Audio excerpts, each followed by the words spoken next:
Hello everyone, प्यारे बच्चों, आज की इस वीडियो में हम बात करेंगे क्लास 9th की सोशल साइंस यानी एसएसटी।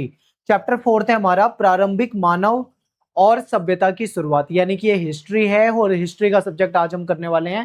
चैप्टर नंबर 4 है और न्यू एनसीईआरटी, आपकी जो नई एनसीईआरटी आई है उस एनसीईआरटी से मैं आपको ये चैप्टर कराने वाला हूँ हिंदी मीडियम में। ठीक है, बहुत ध्यान से आपको ये लेक्चर देखना है। इससे पहले मैंने हिंदी सब्जेक्ट की कुछ वीडियो बना रखी है, आप इसको भी जरूर देखिए। ठीक है, प्लेलिस्ट में आपको मिल जाएगी। और आगे के चैप्टर का अगर आपको हिंदी में चाहिए तो आप हिंदी के लिए मुझे कमेंट में बताइए, मैं जल्दी से आपका हिंदी सब्जेक्ट भी क्लियर करा दूंगा। टेलीग्राम ग्रुप हमारा ज्वाइन कर लो, क्लास 9th, ठीक है, ईएसपी क्लास 9th के नाम से। यहाँ पे आपको पीडीएफ नोट्स अवेलेबल करा दिए जाएंगे। और इंस्टाग्राम पे आप मुझे फॉलो कर सकते हो एकलव्य स्टडी पॉइंट के नाम से। मेरा नाम सत्येंद्र प्रताप है। आपको कुछ पूछना है तो डायरेक्ट आप मुझे वहां पे मैसेज कर सकते हो, टाइम निकाल के मैं आपको वहां पे रिप्लाई कर दूंगा। तो चलिए स्टार्ट करते हैं। देखिए, ये हमारा चैप्टर है और ये हमारा सिलेबस है। एक बार आप सिलेबस को ध्यान से देख लो, इसको रोक, वीडियो को रोक कर भी आप इसको आराम से पढ़ सकते हो। अब हम बात करेंगे, सीधा टॉपिक पे चलते हैं आगे। तो देखो, जब ये हमारा लेक्चर खत्म हो जाएगा तो हम इन 4 क्वेश्चन का जवाब जो है आराम से दे पाएंगे। वो क्वेश्चन क्या है, यानी कौन कौन से वो चीजें हैं जो हमारे इस चैप्टर में कवर होगी, जो आप आराम से समझ जाओगे। तो सबसे पहला ये है कि जो सभ्यता है, इसकी शुरुआत होने से पहले इंसान जो है वो पृथ्वी पे कैसे रहते थे, यानी जब मानव सभ्यताओं की शुरुआत हुई थी उससे पहले जो इंसान थे वो पृथ्वी पे कैसे रहते थे, हम ये जान जाएंगे। फिर लेखन, यानी जो लेखन कला है, इसके आविष्कार से पहले इंसान जो थे वो आपस में संवाद कैसे करते थे, यानी जब लेखन कला नहीं आई थी उससे पहले लोग आपस में बातचीत कैसे करते थे, संवाद यानी कम्युनिकेशन कैसे करते थे। फिर इसके बाद है हमारे अतीत को समझने में जो हमारा पुरातत्व, जो साक्ष्य होते हैं, सबूत होते हैं, वो कैसे सहायता करते हैं, हम ये भी समझ जाएंगे। और शुरुआती सभ्यताएं जो हैं एक दूसरे के साथ कैसे बातचीत या संपर्क करती हैं, इसके बारे में भी हम यहाँ पे समझ लेंगे। ठीक है, यानी ये इस चैप्टर में ये सारे के सारे क्वेश्चन जो है अपने कवर होने वाले हैं, तो बहुत ध्यान से आपको ये देखना है। और ये चैप्टर काफी बड़ा है तो इसको मैंने कई पार्ट्स में डिवाइड कर रखा है, छोटे छोटे पार्ट्स में, तो वहां पे हमको समझना है इसको। ठीक है, सबसे पहले बात करते हैं मॉड्यूल 1 की। इसमें हम क्या देखेंगे, इसमें हम देखेंगे कि हम अपने अतीत के बारे में कैसे जानते हैं, यानी जो हमारा अतीत है, जो हमारा इतिहास है, जो बीत चुका है, उसके बारे में हम कैसे जानते हैं। तो इसमें आप क्या सीखने वाले हो, तो आप इसमें ये जानोगे कि प्राग ऐतिहासिक काल जो है उसके बारे में समझोगे। ठीक है, फिर लेखन का जो आविष्कार है, उससे पहले और उसके बाद में जो जीवन था उसकी तुलना कर पाओगे, यानी लेखन का जब आविष्कार नहीं हुआ था तब लोगों का जीवन कैसा था, और जब लेखन का आविष्कार हो गया उसके बाद लोगों का जीवन कैसा हो गया। फिर प्रारंभिक लेखन प्रणाली जो है उसमें आप हड़प्पा और ये जो कीलाक्षर जो होते थे, ठीक है, हाइरोग्लिफिक और ब्राह्मी लिपि वगैरह, इसके बारे में जान जाओगे। और ये सारी चीजें हमको इस चैप्टर में समझनी है। तो चलिए स्टार्ट करते हैं, समझते हैं। सबसे पहले बात करते हैं बिना लिखित डायरी के एक कहानी, यानी बिना लिखित डायरी के एक कहानी, यानी कोई लिखित डायरी नहीं है लेकिन फिर भी हम एक कहानी को समझने वाले हैं। तो देखिए, पिछली कक्षाओं में अगर आप देखोगे, आपने इससे पहले वाली क्लास में, क्लास 6 में, 7th में, 8 में, तो वहां पे आपने विभिन्न राज्यों के बारे में पढ़ा होगा, विभिन्न साम्राज्यों के बारे में पहले से पढ़ा होगा। ठीक है, और आपने ये भी पढ़ा होगा शिलालेख के बारे में। जो शिलालेख हैं, जो पत्थर पे या धातु पे जो लिखे जाते थे, ठीक है, उसमें आपने देखा होगा। उसमें फिर सिक्के हो गए, जो पुस्तकें हो गई, इसमें भी लिखित अभिलेखों के माध्यम से आपने इतिहास के बारे में जाना है। ठीक है, हमको इतिहास के बारे में कैसे पता लगता है, इंस्क्रिप्शन जो मिले हैं उससे पता लगता है, जो कॉइन्स मिले यानी जो सिक्के मिले उससे पता लगता है, जो बुक्स मिली है उससे हमको जानकारी मिलती है। लेकिन मानव इतिहास जो है वो लाखों साल पुराना है, और लेखन कला जो है वो ज्यादा से ज्यादा 5000 साल पुराना है। कहने का मतलब है जो लेखन कला है ये ज्यादा से ज्यादा 5000 साल पुरानी ही तो है, इससे पुरानी थोड़ी ना है। लेकिन मानव का इतिहास जो है वो तो लाखों साल पुराना है। तो इस लेखन कला से पहले का जो मानव का इतिहास है उसके बारे में हमको आखिर जानकारी कैसे मिलती है, तो इसको भी यहाँ पे हम डिस्कस करने वाले हैं। तो अब धीरे धीरे समझेंगे, विभिन्न कालखंडों को समझना है हमें। सबसे पहले बात करते हैं प्राग ऐतिहासिक काल, फिर दूसरे नंबर पे है आद्य ऐतिहासिक काल, और तीसरे नंबर पे है ऐतिहासिक काल। यानी हिस्ट्री जो है इसको हम 3 हिस्सों में यहाँ पे बांट के पढ़ेंगे। ठीक है, और इसमें हम ये समझेंगे कि जो प्रागैतिहासिक काल है, यानी जब लिखित में कोई चीजें नहीं मिली है, ठीक है, यानी आप ये मान लो ये 3 मिलियन वर्ष पूर्व से लेके 2500 ईसा पूर्व तक का जो समय था वो प्रागैतिहासिक काल में होता है। इसमें कोई लिखित साक्ष्य नहीं मिलता, यानी इस समय में लेखन कला का विकास नहीं हुआ था, कोई भी सबूत लिखित रूप वाला नहीं मिला। जैसे कि मान लो कोई सिक्का नहीं मिला जिसमें कुछ लिखा हो, कोई ऐसा इंस्क्रिप्शन नहीं मिला जिसमें कुछ लिखा हो, ना कोई डॉक्यूमेंट मिला है जिसमें कोई चीज लिखित में मिले। तो इसका मतलब क्या है, ये वो काल था जिसमें लेखन कला का विकास नहीं हुआ था। ठीक है, यानी इस समय के बारे में जानने के लिए हम पुरातात्विक अवशेषों और जीवाश्मों पर निर्भर थे। तो इस समय के बारे में जानकारी कैसे मिलती है, जो पुरातात्विक अवशेष मिले, यानी जब खुदाई की गई तो कोई पत्थर का औजार मिल गया या मान लो और अन्य कोई वस्तु मिल गई, ठीक है, तो उसी पे हम निर्भर हैं और उसी से हमको इस काल की जानकारी मिलती है। तो एग्जांपल जैसे है पाषाण काल। ठीक है, पाषाण काल जब पत्थरों के औजार वगैरह यूज किए जाते थे, इसको हम 3 कैटेगरी में बांट देते हैं, पुरा पाषाण, मध्य पाषाण, नव पाषाण। इसको आगे डिटेल में पढ़ेंगे, तो फिलहाल आप इतना ही समझ लो। प्रागैतिहासिक काल कौन सा है, ये वो ऐतिहासिक काल है जिसमें लेखन कला का विकास नहीं हुआ था, कोई भी चीज लिखित में हमको नहीं मिली है। अब आते हैं दूसरे काल में, आद्य ऐतिहासिक काल, जो कि 2500 ईसा पूर्व से लेके 600 ईसा पूर्व के आसपास का समय माना जाता है।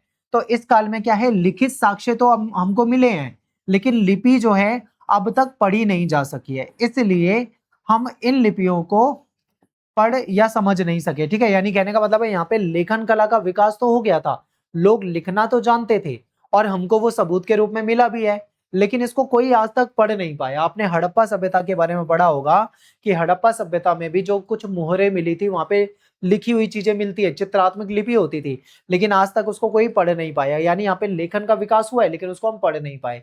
फिर तीसरे कालखंड में आ जाते हैं, इसको हम ऐतिहासिक काल कहते हैं, जो 600 ईसा पूर्व से लेके आज के समय तक इसको देखा जाता है। ठीक है, तो देखिए इस काल में क्या है, हमको लिखित साक्ष्य मिले हैं और इनको आसानी से पढ़ा भी जा सका है, यानी लिखित साक्ष्य भी हैं, इसको पढ़ा भी जा सका है, तो इसको पढ़कर और उस समय के बारे में समझा जा सका है। ठीक है, यानी जो ये लिखित साक्ष्य मिले, इसको पढ़ा गया और उस समय में कैसा जीवन था उसके बारे में जानकारी मिली है। जैसे कि एग्जाम्पल है, शिलालेख मिले हैं, जो पत्थरों पे, शिलाओं पे लिखे हुए मिले हैं, पुस्तकें मिली हैं। ठीक है, और इतिहास मिला है, ग्रंथ मिले हैं, अलग अलग तरह के दस्तावेज हो गए, सिक्के हो गए, सिक्कों पे भी आप देखोगे लिखित रूप में चीजें मिल जाती हैं। तो यहाँ पे हमने हिस्ट्री को लेखन के हिसाब से देखें तो हमने 3 कैटेगरी में बांट दिया। ठीक है, ये लेखन के हिसाब से बांटा है, यानी जब लेखन का विकास नहीं हुआ था, यानी लिखित में चीजें नहीं मिली। यहाँ पे लेखन का विकास हो चुका था लेकिन उसको पढ़ा नहीं जा सका। यहाँ पे भी लेखन का विकास तो है लेकिन इसको पढ़ा जा चुका है। ठीक है, तो इस तरीके से हमने क्या करा, इसको बहुत आसान बना दिया। अब यहाँ पे एक बात समझिए, देखिए हम हिस्ट्री को पढ़ेंगे बहुत पीछे जाके, लाखों साल पहले हम जाएंगे और वहां पे इतिहास को पढ़ेंगे, उसके बारे में जानकारी निकालेंगे। तो लाखों साल पहले लेखन कला का तो विकास हुआ नहीं था, लोग लिखना तो जानते नहीं थे, तो हम कैसे जानेंगे। तो देखिए आज जो हम हिस्ट्री पढ़ने वाले हैं ना, उसमें 99% जो समय है, यानी जो काल है, उसमें तो कोई लिखना ही नहीं जानता था। ठीक है, केवल 1% का समय जो है जिसमें लेखन कला का विकास हुआ है और ये चल रहा है। तो हम, यानी जब लोग लिखना नहीं जानते थे उस समय के बारे में हमको जानकारी कैसे मिलेगी, क्योंकि उस समय में तो कोई किताब नहीं मिली, उस समय में कोई सिक्का नहीं मिला, उस समय में कोई भी अभिलेख नहीं मिला। तो जब लोग लिखना ही नहीं जानते तो हम उसके बारे में कैसे जानेंगे। आपके मन में भी क्वेश्चन आना चाहिए। तो देखिए इसका उत्तर क्या है, इसका उत्तर है कि जमीन के नीचे छिपा है, यानी इसका उत्तर जमीन के नीचे छिपा है। यानी जो हमारे पूर्वज थे उनके द्वारा जो छोड़े गए औजार हैं, क्योंकि जो हमारे पूर्वज थे, ठीक है, हम 5000 साल से ही तो लिखना जाने हैं, उससे पहले थोड़ी जानते थे। तो 5000 साल पीछे चले जाओ या 10,000, 20,000, 30,000 साल पीछे चले जाओ, तब तो कोई लेखन नहीं था, लेकिन लोग तो तब भी थे।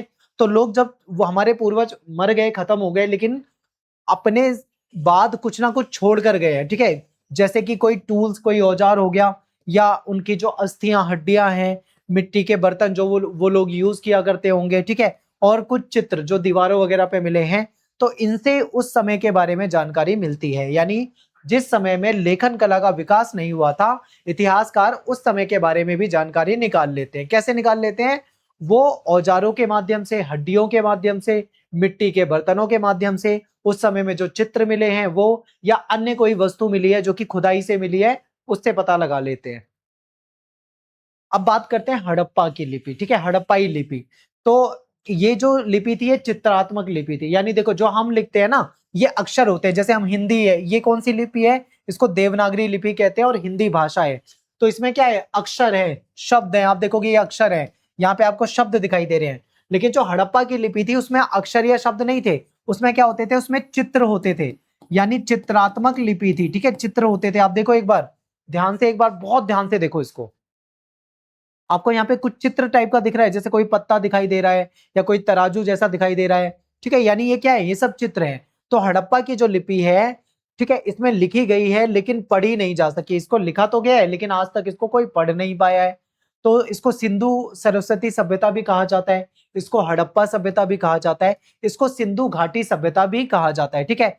तो ये जो सभ्यता है, इसमें मुहर जो है यानी जो सील है और जो मिट्टी के बर्तन है, इस पे लिखाई छोड़ी है, यानी ये मुहरों पे और मिट्टी के बर्तनों पे लिखते थे कुछ, और वो हमें सबूत के रूप में मिला है। इसको हम सिंधु लिपि कहते हैं, सिंधु सभ्यता से मिला है तो उसको नाम सिंधु लिपि पड़ गया है, ठीक है। इस लिपि में अक्षर नहीं है, अक्षर की जगह क्या है, यहाँ पे चित्र है, यानी यहाँ पे अक्षर बिल्कुल भी नहीं है, बल्कि उसके बदले में यहाँ पे चित्र देखने को मिलते हैं। और इस चित्र को आज तक कोई समझ नहीं पाया, कोई पढ़ नहीं पाया, क्योंकि ये एक चित्रात्मक लिपि है, ठीक है। आगे चलते हैं।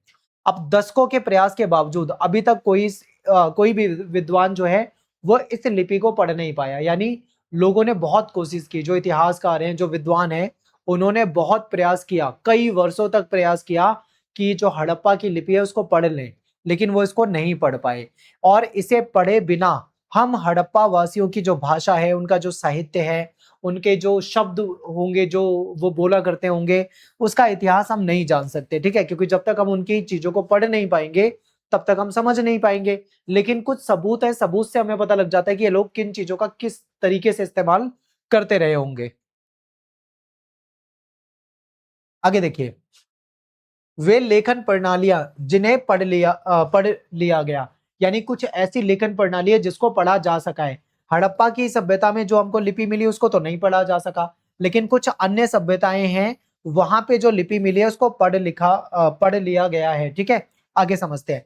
इसी में से एक है क्यूनिफॉर्म लिपि। अब ये जो क्यूनिफॉर्म लिपि है, इसको कीलाकार लिपि भी कहा जाता है, ठीक है, कीलाकार लिपि, या फिर इसको कीलाक्षर भी कहा जाता है। यानी इसमें जो अक्षर होते हैं वो कैसे होते हैं, कील की तरह होते हैं, नुकीले दिखते हैं, यानी कील की तरह नुकीली दिखने वाले।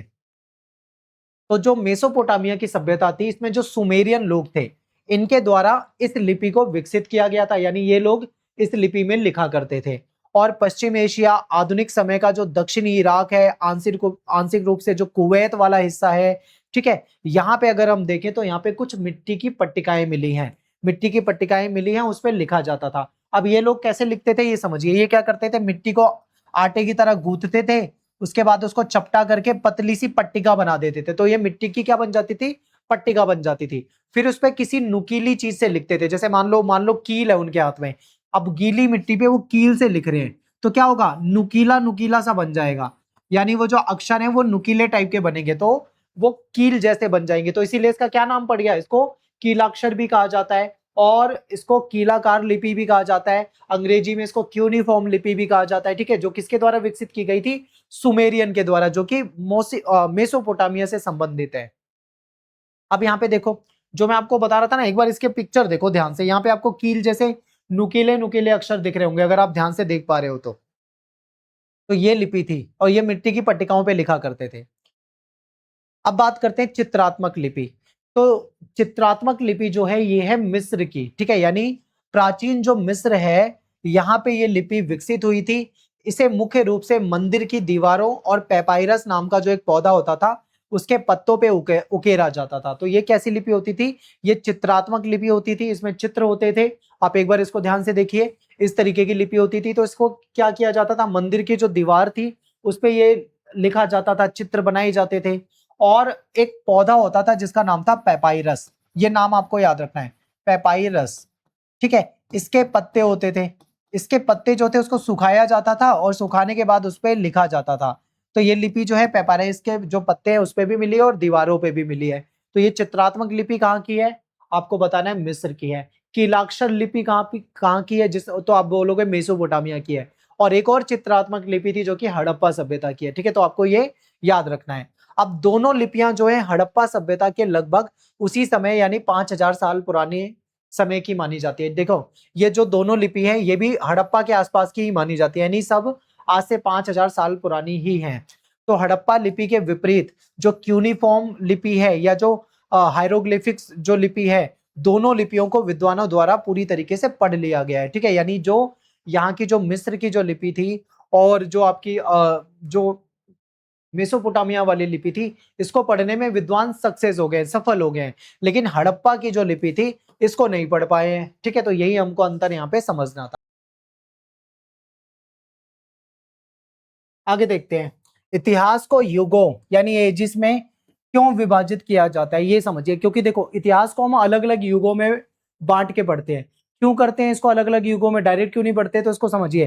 क्योंकि जो शुरुआती मानव इतिहास है, इसको तकनीकी प्रगति के आधार पर अलग अलग कालों में विभाजित किया है। यानी जैसे जैसे तकनीकी विकास हुआ तो उसको अलग अलग कालों में विभाजित कर दिया है। ठीक है, ताकि उसको पढ़ने में भी आसानी रहे और समझने में भी आसानी रहे।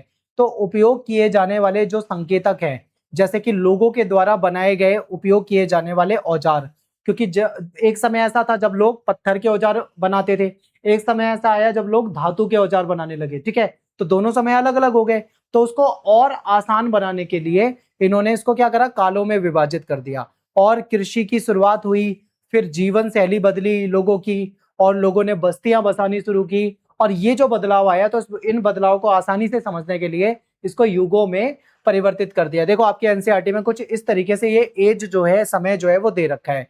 तो ये केवल भारतीय इतिहास में नहीं है, ऐसा मत सोचना कि केवल इंडियन हिस्ट्री में है। आप दुनिया में किसी भी देश का इतिहास पढ़ोगे, वहां पे ऐसे ही बंटवारा मिलता है आपको।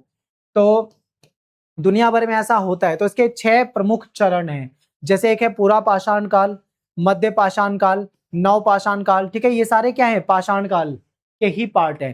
फिर इसके बाद आता है ताम्र पाषाण काल, जब तांबे का इस्तेमाल होता है। फिर कांस्य युग हो गया, लौह युग हो गया। इस तरीके से हमने क्या करा, इसको 6 हिस्सों में बांट दिया। ठीक है, अब बात करते हैं, इनको समझते हैं कि आखिर इन सब में मतलब इनका अर्थ क्या है। बिल्कुल आसान भाषा में समझिए। सबसे पहले बात करते हैं पूरा पाषाण काल, यानी पाषाण काल का जो सबसे पुराना समय था, वो समय। तो इस समय में आदमी क्या करता था, आदि मानव टाइप का रहता था, वो शिकार करता था, भोजन को संग्रह करता था, इकट्ठा करता था, ये इसकी जीवन शैली थी। सिंपल हथियार यानी सिंपल औजार बनाता था पत्थर से, और उन्हीं का उपयोग करता था चीजों को तोड़ने के लिए, मांस वगैरह को काटने के लिए। गुफाओं में घुमंतु जीवन जीता था, यानी गुफाओं में रहा करता था, और कभी इधर रहेगा कभी उधर रहेगा, इधर उधर खाना बदोश वाली जिंदगी जीता था। इस समय में आग की खोज हुई थी। ठीक है, आग की खोज हुई थी। ये हो जाएगा पूरा पाषाण काल। फिर आते हैं मध्य पाषाण काल में। तो यहाँ पे छोटे औजार हो गए, यानी औजार जो थे पहले के मुकाबले छोटे हो गए और ज्यादा धारदार नुकीले हो गए। फिर ये लोग शिकार करते थे, संग्रह करते थे, भोजन संग्रह करते थे। और अब ये लोग धीरे धीरे कृषि की ओर संक्रमित हो रहे थे, यानी शिकार और संग्रह को छोड़ के धीरे धीरे ये लोग क्या कर रहे थे, खेती कर रहे थे। ये स्थायी रूप से और अस्थायी रूप से बस्तियां बसाने लगे थे। ठीक है, ना तो पूरी तरीके से स्थायी थी, ना ही बिल्कुल अस्थायी थी। फिर आता है नव पाषाण काल। ये क्रांति का समय था। इस समय में शिकार संग्रह से लोग पूरी तरीके से कृषि और स्थायी जीवन की ओर परिवर्तित हो गए। यानी अब ये एक जगह पे परमानेंट अपना घर बना के बस कर रहने बसने लगे हैं, और आसपास के खेतों में खेती करने लगे हैं। ठीक है, जानवर वगैरह भी यहाँ पे होते थे। तो इन्होंने क्या करा, जानवरों को पालतू बनाना शुरू करा, और चिकने पॉलिश किए गए पत्थर के जो औजार थे इसका उपयोग करते थे। ये जो यहाँ के स्थायी गांव थे, परमानेंट गांव थे, यहाँ पे आपको मिट्टी के बर्तन के भी सबूत मिलते हैं, यानी ये अपने गांव में मिट्टी के बर्तनों का इस्तेमाल करते थे। फिर आता है ताम्र पाषाण काल। यहाँ पे तांबा और पाषाण युग, यानी कि यहाँ पे तांबे के साथ साथ पत्थर के औजारों का उपयोग। ठीक है, यानी पत्थर के औजार भी लोग बना रहे हैं, उपयोग कर रहे हैं, लेकिन साथ के साथ जो कॉपर होता है, तांबा होता है, इसके भी औजार ये लोग बनाने लगे इसके। ठीक है, प्रारंभिक जो धातु कर्म थी, इसमें धातु निकालना और धातु को आकार देना, ये वाला काम होता था। धातु की जो वस्तु थी, कलाकृतियां थी, इसका निर्माण किया जाता था। धातु से बर्तन बनाए जाते थे, धातु से औजार बनाए जाते थे। ठीक है, कांस्य युग यानी ब्रॉन्ज। तो इस समय में क्या था, दो मिश्र धातु, एक तांबा और उसमें मिला दिया टिन। तांबा और टिन को जब आपस में मिला दिया तो क्या बन गया, कांस्य बन गया। ठीक है, कांसा बन गया, जिसको ब्रॉन्ज कहा जाता है। तो कांस्य धातु का विकास जो है वो तांबा और टिन का मिश्रण है। तो व्यापार, नगरों और प्रारंभिक सभ्यताओं का विस्तार हुआ। फिर उन्नत औजार, हथियार और आभूषण जो थे ये भी बनाए जाने लगे थे। फिर आता है लौह युग, यानी लोहे का प्रयोग। अब लोहे के जो औजार होते हैं वो ज्यादा मजबूत होते हैं। ठीक है, तो लौह जो है धातु, इसका खूब उपयोग होने लगा, इसको पिघलाया जाने लगा, इसको ढाला जाने लगा। मजबूत औजार और हथियार जो थे इसका इस्तेमाल होने लगा। अधिक विकसित समाज और राज्य। ठीक है, ज्यादा विकसित समाज और राज्य यहाँ पे हुआ। तो यहाँ पे ये हमारा खत्म हो जाता है। अब बात करते हैं प्राचीन काल, जो मानव इतिहास कालखंड है, इसको थोड़ा सा और अच्छे तरीके से समझते हैं। तो नाम समझिए, प्रागैतिहासिक काल, जिसको आप पुराना कह सकते हो। ठीक है, पूरा पाषाण काल। पुरा का मतलब होता है पुराना, पाषाण का मतलब होता है पत्थर। इस समय में क्या होता था, जो लोग थे वो शिकार वाला जीवन जीते थे, शिकारी होते थे, संग्रहण करते थे, ठीक है, सिंपल पत्थरों के औजार बनाया करते थे। फिर आता है मध्य पाषाण काल, मध्य का मतलब है बीच का, ठीक है, ये एक संक्रमण काल है, यानी पुरा पाषाण से मध्य पाषाण की तरफ आ रहे थे। इस समय में औजार जो थे वो छोटे हो गए थे और ज्यादा नुकीले हो गए थे, और शिकार करना और खेती करना उसके बीच का ये समय था। फिर नव पाषाण काल आता है, नव का मतलब होता है नया, यानी इस समय में क्या था, खेती करने लगे स्थायी रूप से, लोग बसने लगे, पशुओं को पालने लगे। ताम्र पाषाण काल में तांबे का प्रयोग होने लगा, कांस्य युग में कांस्य का प्रयोग होने लगा, तांबे और टिन की मिश्र धातु जो थी, लौह युग में लोहे का उपयोग होने लगा। तो ये चीजें आप यहाँ पे आराम से देख सकते हो, पढ़ सकते हो। अब बात करते हैं नव पाषाण जो क्रांति है, इस ये एक महत्वपूर्ण मोड़ है। तो नव पाषाण क्रांति जो थी, इसका मतलब क्या है, तो इसका मतलब है कि शिकार संग्रह से कृषि और खाद्य उत्पादन की ओर बदलाव, ठीक है, यानी पहले आदमी क्या करता था, पहले आदमी शिकार करता था, भोजन को इकट्ठा करता था, संग्रहण करता था, लेकिन अब ये छोड़कर वो धीरे धीरे क्या किस तरफ जा रहा है, खेती की तरफ, यानी वो खेती की तरफ जाने लगा है, ठीक है, और खाद्य उत्पादन यानी वो फसल का उत्पादन कर रहा है। तो ये एक क्रांति का समय था, क्योंकि इसने इंसानों को रहने के जो तरीके थे वो बदला, और इसके साथ साथ भोजन को छोड़कर लगभग हर चीज को बदल दिया, ठीक है, यानी इंसानों के रहने के तरीके, केवल उनके भोजन को छोड़कर बाकी हर चीज को इसने क्या करा, बदलना शुरू कर दिया। इसके बाद बात करते हैं मानव विकास की यात्रा। तो सबसे पहले मानव क्या करता था, शिकार करता था, संग्रहण वाली जीवन जीता था, ठीक है, लोग भोजन की खोज में एक स्थान से दूसरे स्थान पे जाते थे, जानवर जहां मिल जाते थे उनका शिकार करते थे, फल पेड़ पौधे जड़ कंद मूल वगैरह इकट्ठा करते थे। फिर आता है नवपाषाण, ठीक है, इसमें क्या था, लोगों ने खेती की शुरुआत करी और जानवरों को पालतू बनाना शुरू कर दिया, भोजन को इकट्ठा करने से भोजन उत्पादन की ओर परिवर्तन करा, यानी अब भोजन इकट्ठा करने की जरूरत नहीं है, अब भोजन का उत्पादन करेंगे, खुद खेती करेंगे। फिर इस खेती और स्थायी जीवन, यानी अब लोग खेती करने लगे हैं तो अब इनको घर भी बनाना पड़ेगा, परमानेंट रहना पड़ेगा, तो इन्होंने अपना घर बनाना शुरू कर दिया। फिर अधिशेष भोजन, अब इनको इधर उधर भटकने की जरूरत नहीं, जब ये लोग खेती करने लगे तो इनके पास एक्स्ट्रा भोजन आ गया, यानी अब इनके पास इतनी ज्यादा भोजन हो गया, अनाज हो गया कि अब इनके पास बहुत ज्यादा है, अब इनको जरूरत नहीं है, यानी खेती से आवश्यकता से ज्यादा भोजन इनको मिलने लगा, और एक्स्ट्रा भोजन जो था भविष्य के लिए उपयोग के लिए संरक्षित किया जा सकता था, यानी अब अनाज को लंबे समय तक खाने पीने के लिए रख सकते थे। फिर गांव बसने लगे लोगों के, क्योंकि एक्स्ट्रा भोजन जो हो गया तो लोग उसको एक जगह पे रखने लगे, छोटी छोटी बस्ती बनी, धीरे धीरे गांव बने, और पूरा एक समुदाय विकसित होने लगा, लोग मिलजुल कर रहने लगे। फिर इस तरीके से सभ्यता हुई, यानी जब गांव बने, नगर बने, शहरों का विकास होने लगा, ठीक है, व्यापार होने लगा, लेखन कानून शासन कला संस्कृति इन सब चीजों का विकास हुआ, तो क्या हुआ, पूरी की पूरी एक सभ्यता बन गई, सभ्यता बस गई।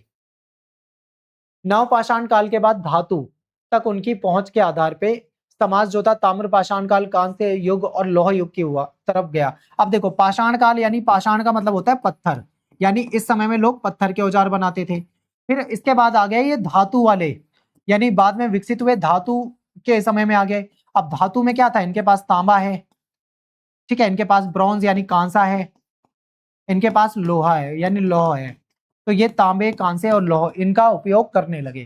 तो ये बदलाव जो था धीरे धीरे हुआ, गांव बने, नगर बने, व्यापार शुरू हुआ, और पूरी की पूरी क्या हो गई, एक सभ्यता बस गई, ठीक है। अब बात करते हैं मॉड्यूल 4 की, प्रागैतिहासिक शिकारी संग्रहकर्ता पुरा पाषाण काल, इसको समझते हैं। तो इसमें हम क्या सीखेंगे, पुरा पाषाण काल में जो इसके जो अर्थ है, उसकी जो समय सीमा है उसको समझने वाले हैं। भारतीय उपमहाद्वीप के सबसे प्राचीन जो मानव स्थल है इसको समझेंगे। भारी औजारों से लेके जो छोटे छोटे औजार, बारीक औजार बनाए जाने लगे थे, इसको समझेंगे। कला की शुरुआत और ये जो शरीर सज्जा की शुरुआत यहाँ पे होती है, प्रतीकों की शुरुआत होती है, इसको समझेंगे। तो भारत में सबसे पुराने मानव स्थल जो हैं, इसको हम पाषाण काल यानी स्टोन एज को मोटे तौर पे हम क्या करते हैं, 3 चरणों में बांट देते हैं। यानी सबसे पुराने जो मानव स्थल थे उसको पुरा पाषाण काल के रूप में या फिर मध्य पाषाण या नव पाषाण काल के रूप में बांट के हम पढ़ते हैं। तो ये तीनों क्या है, पाषाण काल है। अब पाषाण काल को 3 हिस्सों में बांट दिया, ठीक है। अब यहाँ पे देखो, आप देख सकते हो यहाँ पे पुरा पाषाण, मध्य पाषाण और न्यू जो नव पाषाण है, इसके क्षेत्र दे रखे हैं, ठीक है। यहाँ पे आप इसको मैप में डॉटेड से देख सकते हो। अब भारतीय उपमहाद्वीप में मानव बसावट के सबसे प्राचीन लगभग 20 लाख वर्ष पुराने माने जाते हैं। ठीक है, यानी भारत का जो जो भारतीय उपमहाद्वीप है, यहाँ पे मानव की जो बसावट है वो बहुत पुरानी मानी जाती है। ऐसा माना जाता है 20 लाख साल पहले से लोग यहाँ पे बसने शुरू हुए थे। तमिलनाडु जो है, यहाँ पे एक जगह है अत्तेराम कंपक। ये जो स्थल है यहाँ पे, इस स्थल की तिथि जो है ये 15 से 17 लाख पूर्व निर्धारित की गई है। यानी ये जो स्थान है ये 15-17 लाख पुराना स्थल है। ठीक है, फिर कर्नाटक में ईसमपुर है, यहाँ पे 12 लाख वर्ष पूर्व मानी जाती है कि ये जो गांव या बस्ती है, यहाँ पे 12 लाख साल पहले भी लोग रहते थे। इन स्थलों से पशुओं के जीवाश्म यानी पशुओं की हड्डी वगैरह सबूत मिले हैं, पत्थर के औजार मिले हैं। ठीक है, हथौड़ी वगैरह, या फिर मान लो यहाँ पे जो कुल्हाड़ी होती है। ठीक है, इस तरीके के सबूत मिले हैं। इसके अलावा जो क्वार्टाइज होता है और जो चूना पत्थर होता है, लाइमस्टोन होता है, इससे बने हुए औजार मिले हैं। ठीक है, फिर स्क्रैपर हो गया या चॉपर हो गया, जो चीजों को, जो कटार जैसा होता है, चीजों को काटने के काम आता है, ऐसे कुछ सबूत यहाँ पे मिले हैं। अब बात करते हैं पहला टूल किट। तो पहला टूल किट मिला था, उसमें आप देखोगे तो कुल्हाड़ी है, क्लीवर है, ये चीजें मिलती हैं। तो ऐसे औजार प्राप्त हुए हैं। इन औजारों का उपयोग जो था वो क्या काम आता था? जानवरों का मांस काटने के लिए, जमीन में जो कंदमूल होते थे उसको उखाड़ने के लिए, खोदने के लिए, जानवरों की खाल को उतारने के लिए, उनकी हड्डियों को चीरकर जो प्रोटीन युक्त अस्थि मज्जा होता है उसको निकालने के लिए इस तरीके के औजार इस्तेमाल किए जाते थे। अब बात करते हैं आधुनिक समझदार होना, यानी मध्य पुरा जो पूरा पाषाण काल है, इसको समझते हैं। तो इस समय में क्या हुआ था? शिकार और संग्रह जो था, इसकी तकनीकों में आगे चल के प्रगति हुई। अब जो औजार थे वो बड़े भारी भरकम नहीं है, अब बिल्कुल छोटे औजार हैं लेकिन बहुत खतरनाक नुकीले औजार हैं। ये बड़े औजारों से ज्यादा कामयाब हैं, हल्के हैं, छोटे हैं, चीजों को तोड़ना काटना बहुत आसान है। और पत्थर के औजार जो थे, इसमें खुरचनी हो गया, छेदक हो गए जो जिस छेद करते हैं, नुकीले औजार हो गए, ये सब शामिल थे। इससे शिकार करने की दक्षता में सुधार आया, लोग अच्छे से शिकार कर पाते थे और इनके माध्यम से वो अलग अलग तरह के जो भाले हो गए, तीर हो गए या नुकीले जो औजार हैं वो आसानी से बना पाए। ठीक है, तो यहाँ पे देख सकते हो आप, ये कुछ औजारों की यहाँ पे पिक्चर्स हैं, आप यहाँ पे देख सकते हो। ठीक है, ये जो ऐसे पॉइंटर्स होते हैं, पॉइंट्स होते हैं, इसको ऐसे भाला बना दिया जाता है। ये जो है ये छेनी की तरह इस्तेमाल किया जाता है। ठीक है, अब बात करते हैं, ये औजार जो है बेहतर शिकार क्षमता को दर्शाते हैं। ये दिखाते हैं कि उस समय में शिकार क्षमता जो थी वो काफी बेहतर थी। और अब जो था, औजार जो थे वो नुकीले सिरे लगाए जाते थे, नुकीले हो चुके थे। छोटे और नुकीले औजारों का अर्थ पहले के बड़े भारी और औजारों की तुलना में अधिक सटीकता और कम बर्बाद हुआ। ठीक है, यानी जो छोटे औजार थे, जो नुकीले औजार थे, अब पहले के मुकाबले में ये हल्के भी थे और ज्यादा कारगर भी थे। ठीक है, ज्यादा आसानी से शिकार वगैरह इससे किया जा सकता था। अगला पॉइंट है कला और प्रतीकों का युग। उत्तर पुरापाषाण कालीन जो मनुष्य था, इसने पतले समानांतर किनारे वाले जो ब्लेड थे, यानी जो पतले जो ब्लेड किनारे जैसे होते थे, ऐसे जो छोटे छोटे औजार थे, इनके साथ साथ धनुष और बाण का भी आविष्कार करते हैं। ठीक है, ये धनुष बाण का भी आविष्कार कर चुके थे। ब्लेड जैसे जो कांच के ब्लेड होते हैं, ठीक है, यानी जो कांच का नुकीला पार्ट होता है ब्लेड जैसा धारदार, ऐसी बनावट वाली जो चट्टानें थी, चट्टानों से ये क्या करते थे? नुकीली चीजों से औजार बनाते थे। मान लो कोई चट्टान है, उसको तोड़ के उसका जो ब्लेड जैसा, जो कांच जैसा जो नुकीला पार्ट है, उससे ये लोग औजार बनाते थे और उसका इस्तेमाल करते थे। इंसानों ने प्रतीकात्मक संचार शुरू करा। वो गुफाओं में और जो रॉक शेल्टर है उसकी दीवारों पे उसने क्या करा? चित्र बनाने शुरू कर दिए। उन्होंने अपने शरीर को सजाने के लिए पिगमेंट का भी उपयोग करना शुरू कर दिया, यानी मेकअप वगैरह जो होता है।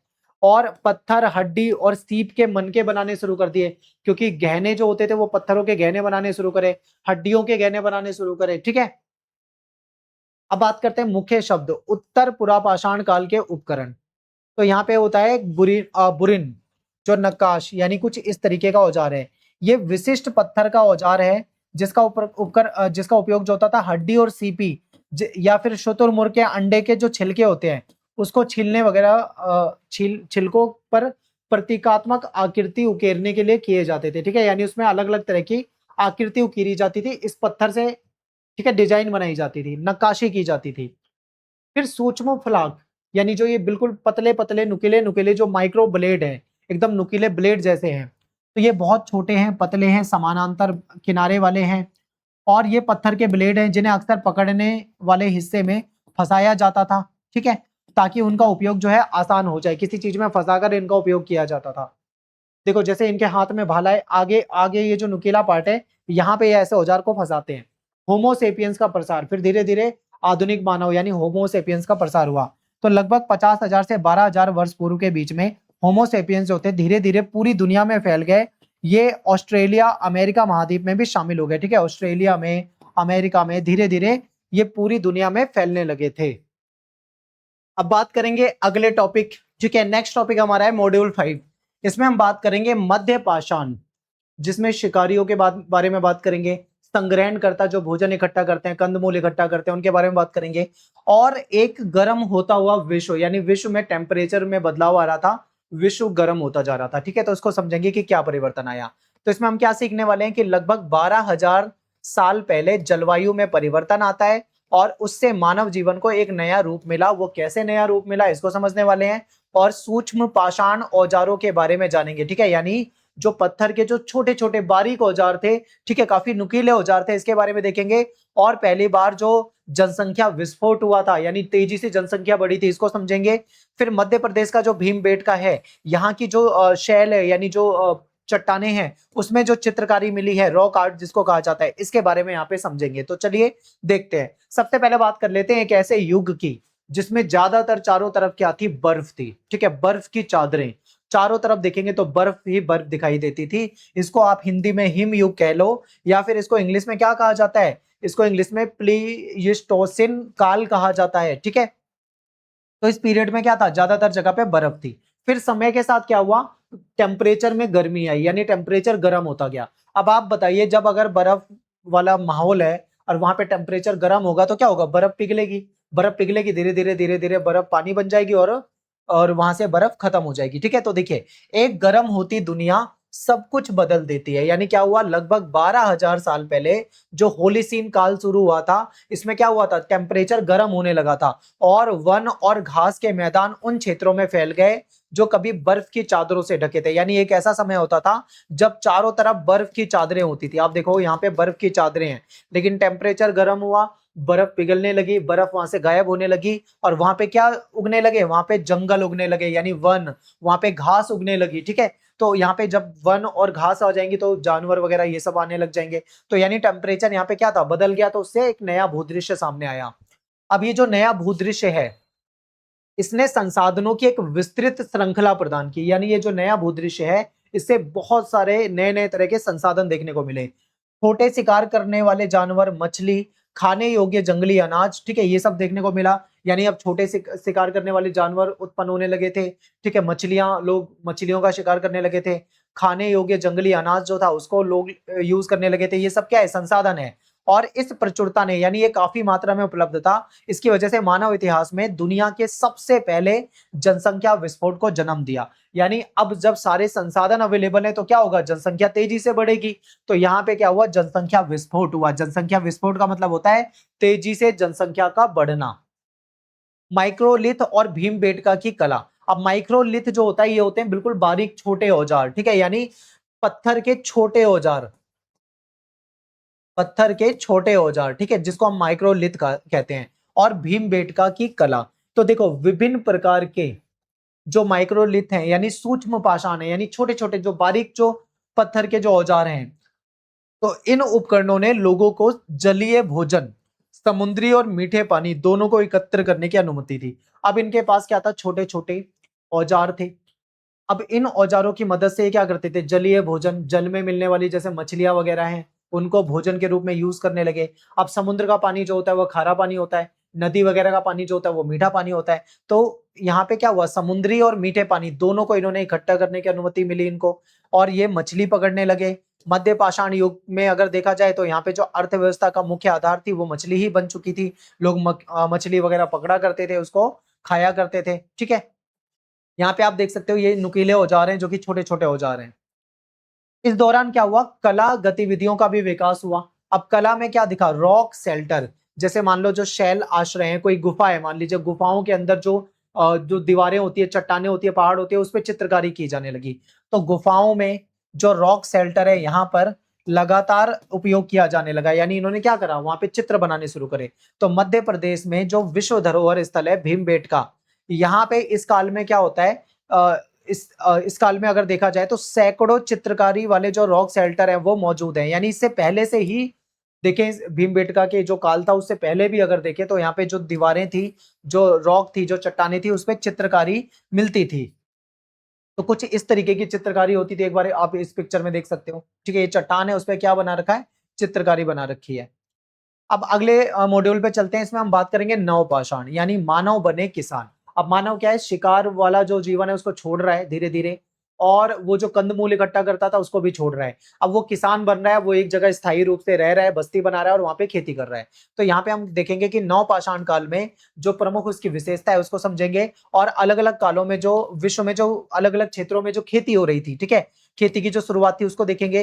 फिर भारत के सबसे प्राचीन जो कृषि ग्राम है जिसको मेहरगढ़ कहा जाता है, इसके बारे में अध्ययन करेंगे। 2600 ईसा पूर्व तक भारतीय उपमहाद्वीप में जो नवपाषाण समुदाय थे, इसका प्रसार जो हुआ था उसका पता लगाएंगे। तो चलिए समझते हैं, भोजन ढूंढने से लेकर भोजन पैदा करने तक।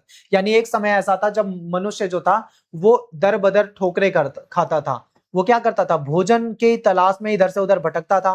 क्या करता था, वो शिकार करता था, जहां पे उसको जानवर दिख जाते थे उनका शिकार कर देता था, या जहां पे जंगली पेड़ पौधे, कंदमूल, फल वगैरह मिल जाते थे तो उनको अपने पास रखने लगता था, कंदमूल, फल वगैरह खाता था। लेकिन अब उसने ये वाला सिस्टम खत्म कर दिया। अब वो भोजन की तलाश नहीं कर रहा बल्कि भोजन को उगा रहा है, यानी उसका उत्पादन कर रहा है। तो देखिए, जैसे जैसे शिकारी संग्रहकर्ता मौसमों और खाद्य संसाधनों से परिचित हुए, यानी उनको मौसम के बारे में जानकारी हुई, खाद्य जो संसाधन यानी खाने पीने की जो चीजें हैं उसके बारे में उनको जानकारी हुई, वो धीरे धीरे भोजन पैदा करने वाली जीवन शैली की ओर स्थानांतरित हो गए। ठीक है, यानी धीरे धीरे इन्होंने क्या करा, भोजन पैदा करने वाली जीवन शैली, यानी भोजन पैदा करने का मतलब क्या है कि कुछ खेती करना, कोई फसल उगाना, इस तरफ, यानी इन्होंने अपना लाइफस्टाइल बदला। अब ये शिकार के पीछे या कंदमूल के पीछे नहीं भाग रहे बल्कि अब ये खेती कर रहे हैं। और इस बदलाव को नवपाषाण क्रांति के नाम से हम जानते हैं। इसकी मुख्य विशेषता क्या थी कि कुछ चुनिंदा जो पशु थे उनको इन्होंने पालतू बनाया, और कुछ चुनिंदा पौधों को भी इन्होंने पालतू बनाया। अब आपको ये तो थोड़ा अटपटा लग रहा होगा सुनने में कि जानवरों को पालतू बनाया जाता है, ये तो हमने सुना था, लेकिन पौधों को भी पालतू बनाया जाता है, ये तो थोड़ा सुनने में अजीब लग रहा है। तो देखो, ये विज्ञान की भाषा में होता है, अटपटा मत समझिए। जिन पौधों को इन्होंने लगाना शुरू करा, या मान लो जिस चीज की इन्होंने खेती शुरू करी, तो वो उसके लिए, वो खेती भी उनके लिए पालतू ही हो गई है। ठीक है, तो नवपाषाण जो किसान थे, इन्होंने खेती और पशुपालन के माध्यम से नई नस्ल विकसित करी। ठीक है, अब इन्होंने क्या करा, खेती शुरू कर दी, अब इनको भटकना नहीं पड़ रहा, और ये पशुपालन भी करते हैं, तो इनको जानवरों से मांस वगैरह मिल जाता है, दूध वगैरह मिल जाता है। और ये केवल भोजन जुटाने की बजाय अब भोजन के उत्पादन और उसके प्रसंस्करण के औजार बनाने के लिए काम करने लगे। ठीक है, यानी भोजन को कैसे उत्पादित किया जा सकता है, कैसे हम खेती कर सकते हैं, कैसे हम उसके लिए औजार बना सकते हैं, ठीक है, इसके पीछे ये काम करने लगे। अब खेती जो है दुनिया भर में फैली, और अलग अलग समय पर।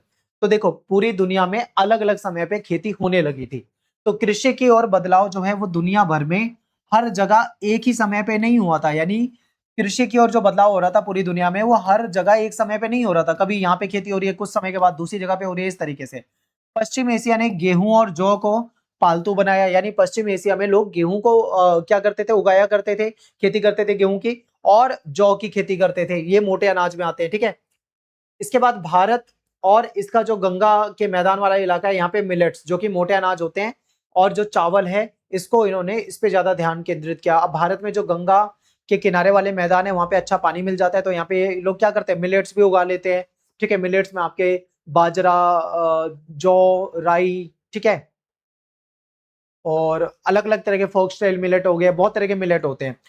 ठीक है, कोडो हो गया, नाम अभी मुझे याद नहीं आ रहे, इतने सारे मिलेट्स बहुत सारे होते हैं। तो ये बहुत तरह के मिलेट्स जो होते हैं वो उगाने लगे थे, और चावल उगाने लगे थे। फिर उत्तर और दक्षिण चीन, अगर हम उत्तर और दक्षिण चीन की बात करें तो यहाँ पे एक जो नदी थी जिसको पीली नदी कहा जाता है, और यांगसी जो नदी है इसके किनारे की अगर हम बात करें तो यहाँ पे भी लोग मोटे अनाज उगाते थे, चावल वगैरह इन्होंने उगाया। ठीक है, आप यहाँ पे देख सकते हो, ये चीजें इन्होंने यहाँ पे उगानी शुरू करी। पश्चिम अफ्रीका में देखें तो इन्होंने बाजरा जो होता था, बाजरा की खेती करनी शुरू करी, और जो स्थानीय फसल थी और जो पशु थे उसके इर्द गिर्द खेती विकसित हुई। ठीक है, यानी खेती विकसित कैसे हुई, वहां की जमीन के हिसाब से, वहां पे सिंचाई के साधन के हिसाब से। जहां पे ज्यादा पानी है वहां पे आराम से चावल उगाया जा सकता है, जहां पे कम पानी है वहां पे मिलेट्स उगाए जाते हैं, क्योंकि मिलेट्स जो है वो कम पानी में आसानी से उग जाते हैं। अब बात करते हैं मेहरगढ़, यानी भारत का सबसे पुराना कृषि गांव। तो आप यहाँ पे देखोगे, देखो पहले भारत में ही होता था, अब तो ये पाकिस्तान में पड़ता है, लेकिन उस समय में देश का बंटवारा नहीं हुआ था तो ये भारत में पड़ता था। तो ये जो मेहरगढ़ है ये काफी प्राचीन है और यहाँ पे खेती के सबूत मिले हैं। तो उत्तर पश्चिम में बोलन नदी के तट पे जो मेहरगढ़ था, आज के समय में ये पाकिस्तान में है। और ये जो है इसका सबसे पुराना नवपाषाण स्थल है। ये 7000 ईसा पूर्व का है। ठीक है, यहाँ के लोग जो थे वो हाथ से बनी धूप में सुखाई गई ईंट, यानी हाथ से ईंट बनाते थे मिट्टी की, उसको धूप में सुखाते थे और फिर उससे घर वगैरह बनाते थे। ठीक है, फिर ये इन्होंने क्या करा, इन्होंने अनाज के भंडारण के लिए, स्टोरेज के लिए भी इन्होंने बनाया। यानी जो हाथ से बनी ईंट, धूप में सुखाई ईंट जो थी उसका इस्तेमाल करा इन्होंने, उससे इन्होंने घर भी बनाए और अनाज का जो स्टोरेज करने के लिए जो जगह होती है वो बनाई। और अपने मृतकों को कब्रों में दफनाया, यानी जो मृतक हो जाते थे, जो मर जाते थे, उनको कब्रों में दफनाते थे। तो आप देखो कुछ इस तरीके से हाउस स्ट्रक्चर होता था इनका। ठीक है, अनाज का स्टोरेज भी किया करते थे ये लोग। इन्होंने गेहूं और जौ की खेती की और भेड़ बकरी तथा भारतीय मवेशी जो थे इनको इन्होंने पालना शुरू करा। ठीक है, यानी गेहूं की खेती करते थे, जौ की खेती करते थे और जानवरों को भी ये लोग पालते थे। इन्होंने लापिस लाजुली और कार्नेलियन, ये क्या है, ये पत्थर होते हैं, ये ऐसे पत्थर होते हैं और ये बहुत ज्यादा कीमती तो नहीं होते लेकिन अर्ध कीमती मान लो, यानी कि ठीक ठाक होता है इनका प्राइस। इन्होंने इनको इस्तेमाल करना शुरू करा। इससे ये सीपिया बनाते थे, इससे ये आभूषण बनाते थे और इनको पहना करते थे। ठीक है, इसके बाद बात करते हैं उपमहाद्वीप में कृषि समुदायों का प्रसार। तो भारत भर में इस बात में क्षेत्रीय भिन्नता है, यानी अलग अलग क्षेत्रों में भिन्नता देखने को मिलती है कि विभिन्न क्षेत्रों में वास्तव में खेती कब शुरू हुई। ठीक है, यानी अलग अलग क्षेत्र जो है वहां पे एक्चुअल में खेती कब शुरू हुई, इस पे थोड़ी भिन्नता देखने को मिलती है। तो जैसे कि संगना कुल्लू, ये नवपाषाण स्थल का एक ऐसा क्षेत्र है जो ग्रेनाइट पहाड़ी जो थी उसके ऊपर था, जो 2000 ईसा पूर्व के आसपास का माना जाता है। और यहाँ पे भी नवपाषाण गतिविधियां दर्शाता है, यानी यहाँ पे भी खेती वगैरह शायद की जाती रही होगी उस समय में। फिर 2500 अगर बीसी के आसपास की बात करें तो भारतीय उपमहाद्वीप का जो ज्यादातर भाग था वो नवपाषाण कृषि समुदाय के अधीन था। यानी यहाँ पे क्या होती थी, कृषि होती थी भारत में। ज्यादातर जो इलाके थे, आप देखोगे खेत आपको दिखाई दे रहे हैं। ठीक है, यहाँ पे लोग जानवर पाला करते थे, भेड़ बकरी पाला करते थे, मवेशी पाला करते थे, भैंस वगैरह पाला करते थे। ठीक है, और अनाज उगाते थे, मिलेट्स उगाते थे और दालों की खेती भी करते थे। तो यहाँ पे ये खेती के कुछ सबूत मिले हैं। कभी कभी समकालीन जो ताम्रपाषाण जो संस्कृति थी वहां पे भी ये चीजें देखने को मिलती है, वहां पे भी खेती वगैरह होती थी। अब बात करते हैं नेक्स्ट मॉड्यूल यानी मॉड्यूल 7 पे, जिसमें हम बात करेंगे सिंधु सरस्वती सभ्यता, हड़प्पा सभ्यता के बारे में। और देखेंगे फिर हम नवपाषाण और ताम्रपाषाण काल के जो समुदाय थे और कैसे सिंधु सरस्वती सभ्यता को विकसित किया, इसको देखेंगे। फिर तकनीक और व्यापार को समझेंगे। ठीक है, प्रारंभिक हड़प्पा, परिपक्व हड़प्पा और उत्तर हड़प्पा, इनके बारे में यहाँ पे समझने वाले। तो सबसे पहले बात करेंगे नवपाषाण जो ग्राम है। पहले नवपाषाण था, उसके बाद ताम्रपाषाण बस्तियां आती हैं। तो इस ग्राम से ताम्रपाषाण जो बस्ती है यहां तक के सफर को देखेंगे। तो मेहरगढ़ जो है 700 बीसी की नवपाषाण जीवन शैली मध्य और ऊपरी सिंधु घाटी तक आगे की ओर पूर्व में फैली हुई थी। जो मेहरगढ़ है यहाँ पे अगर आप देखोगे तो उसके पूर्व की ओर और ऊपरी सिंधु की ओर जो है ये एक ऐसी मतलब व्यवस्था फैली हुई थी जहां पे क्या होती थी, खेती होती थी।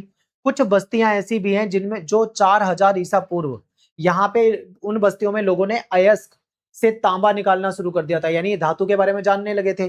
ठीक है, धातु के बारे में जानते थे तो इन्होंने तांबा निकालने में महारत हासिल कर ली थी, जो उपमहाद्वीप में सबसे शुरुआती ताम्रपाषाण स्थल बने। ठीक है, यानी ऐसा स्थल जहां से तांबे का यूज होता है। फिर उपजाऊ सिंधु और घग्गर सरस्वती मैदान, तो तांबे के जो औजार थे, अब तांबा निकालने लगे हैं तो तांबे के औजार बनने लगे हैं। तांबे के औजार ने कृषि उत्पादकता और सामुदायिक समृद्धि को बढ़ाया, यानी तांबे के औजार से क्या हो रहा है, खेती करना आसान हो गया है। तो इससे इनकी कृषि उत्पादकता जो थी वो बढ़ गई थी।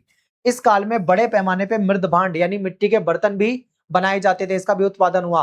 और बलूचिस्तान हो गया, सिंधु घाटी हो गई, यहाँ पे अलग अलग क्षेत्रों में अलग अलग तरीके के, अलग अलग डिजाइन के मिट्टी के बर्तन बनाए जाते थे। अब सिंधु सरस्वती जो सभ्यता है इसके बारे में समझते हैं। तो देखिए, आप ऐसे देख सकते हो कि 7000 ईसा पूर्व नवपाषाण काल, इसमें क्या था, प्रारंभिक कृषि का उद्भव हुआ था, लोग पशुपालन करना शुरू कर चुके थे। गांव का जीवन की शुरुआत जो है यहाँ पे देखने को मिलती है और यहाँ पे स्थायी बस्तियां बसी। फिर बात करते हैं 4500 ईसा पूर्व ताम्रपाषाण काल, यहाँ पे तांबे का खूब उपयोग होने लगा था। ठीक है, और तांबे के औजार, तांबे के बर्तन बनाए जाने लगे थे। फिर आते हैं कांस्य युग की तरफ, ब्रॉन्ज एज में। तो यहाँ पे कांस्य धातु का उदय होता है, क्षेत्रीय व्यापार का विकास होता है, प्रारंभिक नगरीय जो संस्कृतियां हैं ये भी शुरू होती हैं। ठीक है, अब कांस्य में क्या होता है, तांबा प्लस टीन होता है, यानी तांबा और टीन को मिलाते हैं तब जाके ब्रॉन्ज यानी कि कांसा बनता है। फिर बात करते हैं हड़प्पा। हड़प्पा को हम तीन स्थिति में बांटेंगे, हम ज्यादातर इसकी बात करते हैं मैच्योर हड़प्पा की, ठीक है, 2600 ईसा पूर्व से 1900 ईसा पूर्व।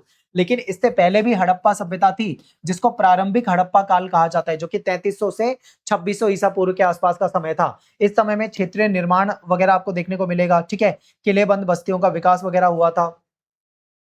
और फिर बाद में क्या होता है, यहाँ पे जब ये वाला काल आता है परिपक्व हड़प्पा, तो ये नगरीय सभ्यता बन चुकी थी, यानी यहाँ पे नगरों का क्या हो रहा था, उत्कर्ष हो रहा था, और नियोजित पूरा एक जाल बन रहा था सड़कों का, जल निकास प्रणाली बहुत अच्छी थी इनकी, मुहरें मिलती हैं। और 1900 से 1300 ईसा पूर्व के समय देखें तो नगरों का पतन होने लगा था, ठीक है, नगरों का विघटन होने लगा था, और धीरे धीरे हड़प्पा सभ्यता का पतन हो रहा था। रीजन इसके पीछे बहुत सारे बताए जाते हैं, कोई कहता बाढ़ की वजह से हो गया, कोई कहता आग लग गई, कोई कहता भूकंप आ गया, कोई आर्यों का आक्रमण मानता है, अलग अलग रीजन इसके बताए जाते हैं।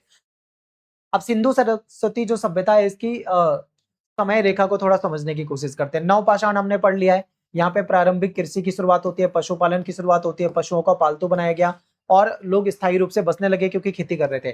ताम्रपाषाण काल में तांबे के जो धातु थे उसका खूब उपयोग होने लगा था। कांस्य युग में जो मिश्र धातु है कांसा, जिसको तांबा और टिन से मिलकर बनाया जाता है मिलाकर, तो यहाँ पे एक नई संस्कृति का विकास हुआ। फिर प्रारंभिक हड़प्पा के समय में देखें तो किले बंद बस्तियों का विकास हो रहा था, ठीक है, प्रारंभिक हस्तशिल्प जो इसी समय में आए। परिपक्व जो हड़प्पा था इसमें नियोजित था, सब कुछ प्लान था, चाहे घर हो, चाहे वहां की गलियां हो, चाहे सड़क हो, चाहे जल निकास प्रणाली हो, सब कुछ नियोजित था, ठीक है। फिर उसके बाद में धीरे धीरे ये कमजोर हो रहा था और हड़प्पा सभ्यता विघटन की ओर जा रही थी। प्रारंभिक हड़प्पा एक सभ्यता की जड़ें।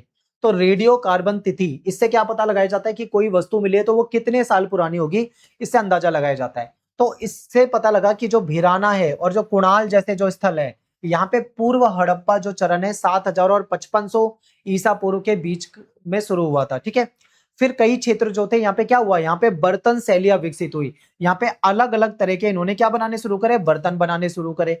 लगभग 2500 ईसा पूर्व तक इस सभ्यता की मानक विशेषताएं जो थी वो बन चुकी थी। फिर इस चरण में क्या होता है, प्रारंभिक हड़प्पा इसको कहा जाता है। इस समय में मिट्टी के बर्तन हो गए, मनके हो गए, सीप की चूड़ियां हो गई, ठीक है, जो टेराकोटा यानी जो पकी हुई मिट्टी जो होती है उसकी वस्तुएं, उसकी चीजें बनाई जा रही थी। और दीवारें, ठीक है, मुहरें, हड़प्पा की लिपि की शुरुआत भी शायद इसी समय से मानी जाती है। तो ये चीजें यहाँ पे चल रही थी। इसके बाद आते हैं मानक बाट, यानी इनके पास बाट होते थे जिससे वस्तुओं को तौला करते थे। तो हड़प्पा वासियों ने वजन और माप की अपनी खुद की एक मानक प्रणाली, एक स्टैंडर्ड प्रणाली विकसित कर रखी थी। यह उनकी सावधानी पूर्वक योजनाबद्ध बस्ती और कुशल अंतर क्षेत्रीय व्यापार से स्पष्ट होता है, क्योंकि हड़प्पा के जो अलग अलग स्थल है वहां से जो बाट मिले वो एक जैसे मिले। इसका मतलब क्या था, पूरे हड़प्पा क्षेत्र में एक जैसे ही वजन तोलने की स्टैंडर्ड प्रणाली इन्होंने बनाई हुई थी। फिर इनकी जो आकार थे वो बाइनरी सिस्टम में होता है, एक, एक के बाद दो, दो के बाद चार, चार के बाद आठ, यानी दुगना इस तरीके से चलता था। जो बड़े मूल्य वर्ग के लिए ये 10 के गुणांक का उपयोग करते थे, और इस प्रणाली का पालन करने के लिए ये क्या करते थे, जो घन के आकार के जो घनाकार जो बॉक्स होते हैं उसका ये क्या करते थे, उपयोग करते थे, बाटों का प्रयोग करते थे, जो कि हड़प्पा स्थल से मिले हैं। अब बात करते हैं, नेक्स्ट मॉड्यूल है भारत के बाहर कांस्य युग की सभ्यताएं। भारत के बाहर में जो ब्रॉन्ज एज की जो सभ्यताएं हैं उसको समझेंगे। तो इसमें हम क्या करेंगे, जो विश्व की 4 महान जो कांस्य युगीन सभ्यता है इसको देखेंगे, ठीक है, और इन सभ्यताओं और हड़प्पा वासियों के बीच में जो संपर्क था इसको भी समझेंगे। तो 4 नदियों और 4 नदियों के पास बसी हुई सभ्यता। तो हड़प्पा सभ्यता जो थी ये सिंधु और सरस्वती नदी जो थी यहाँ पे बसी हुई सभ्यता थी। मेसोपोटामिया सभ्यता जो थी ये दजला और फरात, 2 नदियां होती थी, दजला और फरात, जिसको अंग्रेजी में यूफ्रेटस और टाइग्रिस कहा जाता है, यहाँ पे बसी सभ्यता थी। मिस्र की सभ्यता जो थी नील नदी के किनारे बसी थी। चीन की सभ्यता जो थी वो हुआंग हे नदी, ठीक है, इसके किनारे बसी हुई थी। तो ये ब्रॉन्ज एज की सभ्यताएं हैं। तो मेसोपोटामिया और सिंधु घग्गर सरस्वती देखें, ये सभ्यता देखें तो ये मिस्र और चीन की तुलना में भौगोलिक रूप से एक दूसरे से काफी करीब हैं। तो यहाँ पे एक चीज समझिए, देखो मेसोपोटामिया और जो सिंधु सभ्यता है ये कैसे करीब है, आप यहाँ पे देखिए। मान लीजिए यहाँ पे क्या है, ये हमारी सिंधु घाटी सभ्यता है, ठीक है। अब यहाँ पे अगर आप आओगे तो यहाँ पे आपको मेसोपोटामिया की सभ्यता दिखेगी। चीन की सभ्यता जो है बहुत दूर है, और मिस्र की सभ्यता जो है ये भी काफी दूर है। तो यानी ये सभ्यता जो है ये काफी नजदीक थी, तो इनके बीच में व्यापार वगैरह भी होता था। तो देखिए ये एक दूसरे के काफी करीब थी। अब नजदीकी के कारण मेसोपोटामिया और हड़प्पा सभ्यता के बीच में कम्युनिकेशन बना रहा, इनके बीच में व्यापार भी होता रहा। इस बीच में मिस्र और चीन के पास जो सिंधु सरस्वती सभ्यता के साथ सीधे संपर्क के बहुत कम ही सबूत मिले हैं कि इनका जो संबंध था वो चीन और मिस्र की सभ्यता से भी था। इसके बहुत कम ही सबूत मिले हैं, ठीक है। मेसोपोटामिया से इनके संपर्क थे, इसके तो बहुत सबूत है। अब बात करते हैं नेक्स्ट मॉड्यूल, जो कि मेसोपोटामिया की जो सभ्यता है, इसमें हम नदियों के बीच की धरती के बारे में बात करते हैं। तो मेसोपोटामिया जो था, दो नदी थी, उसके बीच में एक उपजाऊ क्षेत्र होता था। और यहाँ पे फिर सुमेरियन, अक्कद वगैरह जो आते हैं उनके बारे में पढ़ेंगे, जिगुरात के बारे में पढ़ेंगे, ठीक है, अक्कदियों के बारे में पढ़ेंगे, डिटेल में समझने वाले हैं। तो बात करते हैं मेसोपोटामिया। मेसोपोटामिया क्या है? दो नदी है, ठीक है, एक नदी ये है और एक नदी ये है, और इसके बीच का जो क्षेत्र है ये है मेसोपोटामिया। तो आप यहाँ पे देखोगे दजला और फरात नाम की दो नदियां, इसके बीच में जो उपजाऊ क्षेत्र होता था ये होता था आपका मेसोपोटामिया, ठीक है, जो कि आज के समय में इराक वाले स्थल पे ये होता है। तो मेसोपोटामिया जो है पश्चिम एशिया में जो यूफ्रेटस और टाइग्रिस यानी जो दजला और फरात नदी है इनके द्वारा सिंचित क्षेत्र के लिए यूज किया जाता है एक शब्द था, ग्रीक शब्द था। इसका मतलब होता है, इस शब्द का मतलब क्या होता है मेसोपोटामिया का? तो इसका मतलब होता है दो नदियों के बीच की भूमि, यानी दो नदी है उसके बीच में जो भूमि है, ठीक है, वो उसका मतलब था। तो आधुनिक समय में इस क्षेत्र में मुख्य रूप से अगर देखें तो इराक वाला क्षेत्र आता है और कुछ इसमें कुवैत वाला क्षेत्र भी शामिल है। थोड़ा बहुत तुर्की और दक्षिण पश्चिमी ईरान के भी कुछ हिस्से इसमें आ जाते हैं। जाग्रोस और टॉरस। तो अब बात करते हैं जाग्रोस और टॉरस। तो ये क्या था? जाग्रोस जो है ये ईरान में है, टॉरस जो है ये तुर्की में है। तो ये जो जाग्रोस और टॉरस जो है ये पर्वत वाला जो क्षेत्र है ये अर्धचंद्राकार तलहटी है, यानी एक इस तरीके की कुछ एरिया है अर्धचंद्राकार, जो कि क्या था, जो काफी ज्यादा उपजाऊ क्षेत्र था। यहाँ पे अच्छी खासी खेती होती थी। यहाँ पे 12,000 साल पहले खेती शुरू हुई थी और लगभग 4500 बीसी में अगर हम देखें तो यहाँ पे तांबे के औजार यहाँ पे पहुंचे, और जिससे कि यहाँ पे कृषि और शिल्प उत्पादन का काम, व्यापार के काम को खूब बढ़ावा मिला, क्योंकि धातु का प्रयोग करने लगे थे, तांबे का प्रयोग करने लगे थे। अब बात करते हैं मेसोपोटामिया सभ्यता में अलग अलग वंश रहे हैं, सुमेरियन उसमें से एक था। तो सुमेरियन की बात करते हैं। तो लगभग 2000 वर्षों के दौरान मेसोपोटामिया के कुछ बड़े शहर जो थे वो अपनी खुद की शासन प्रणालियों के साथ नगर राज्य बन चुके थे, यानी इनकी खुद की अपनी शासन प्रणालियां थी, यहाँ पे शासन चलता था, ठीक है। सुमेरियन यहाँ पे लोग रहते थे और यहाँ शासन चला रहे थे। सुमेर जो है आज के समय में देखें तो दक्षिणी इराक में आपको देखने को मिलेगा। और यहाँ पे मेसोपोटामिया में एक सबसे महत्वपूर्ण जो नगर है इसका नाम है उर। ये जो उर है ये क्या है? ये महत्वपूर्ण शहर है, और ये सुमेरियन सभ्यता पूरी तरीके से नगर आधारित बनने वाली सबसे पहली सभ्यता थी। यानी ये जो सुमेरियन सभ्यता है मेसोपोटामिया में, ये वो सभ्यता है जो सबसे पहले नगरीय सभ्यता बनी थी, ठीक है। सुमेरियन जो थे वो सिंचाई के लिए क्या करते थे?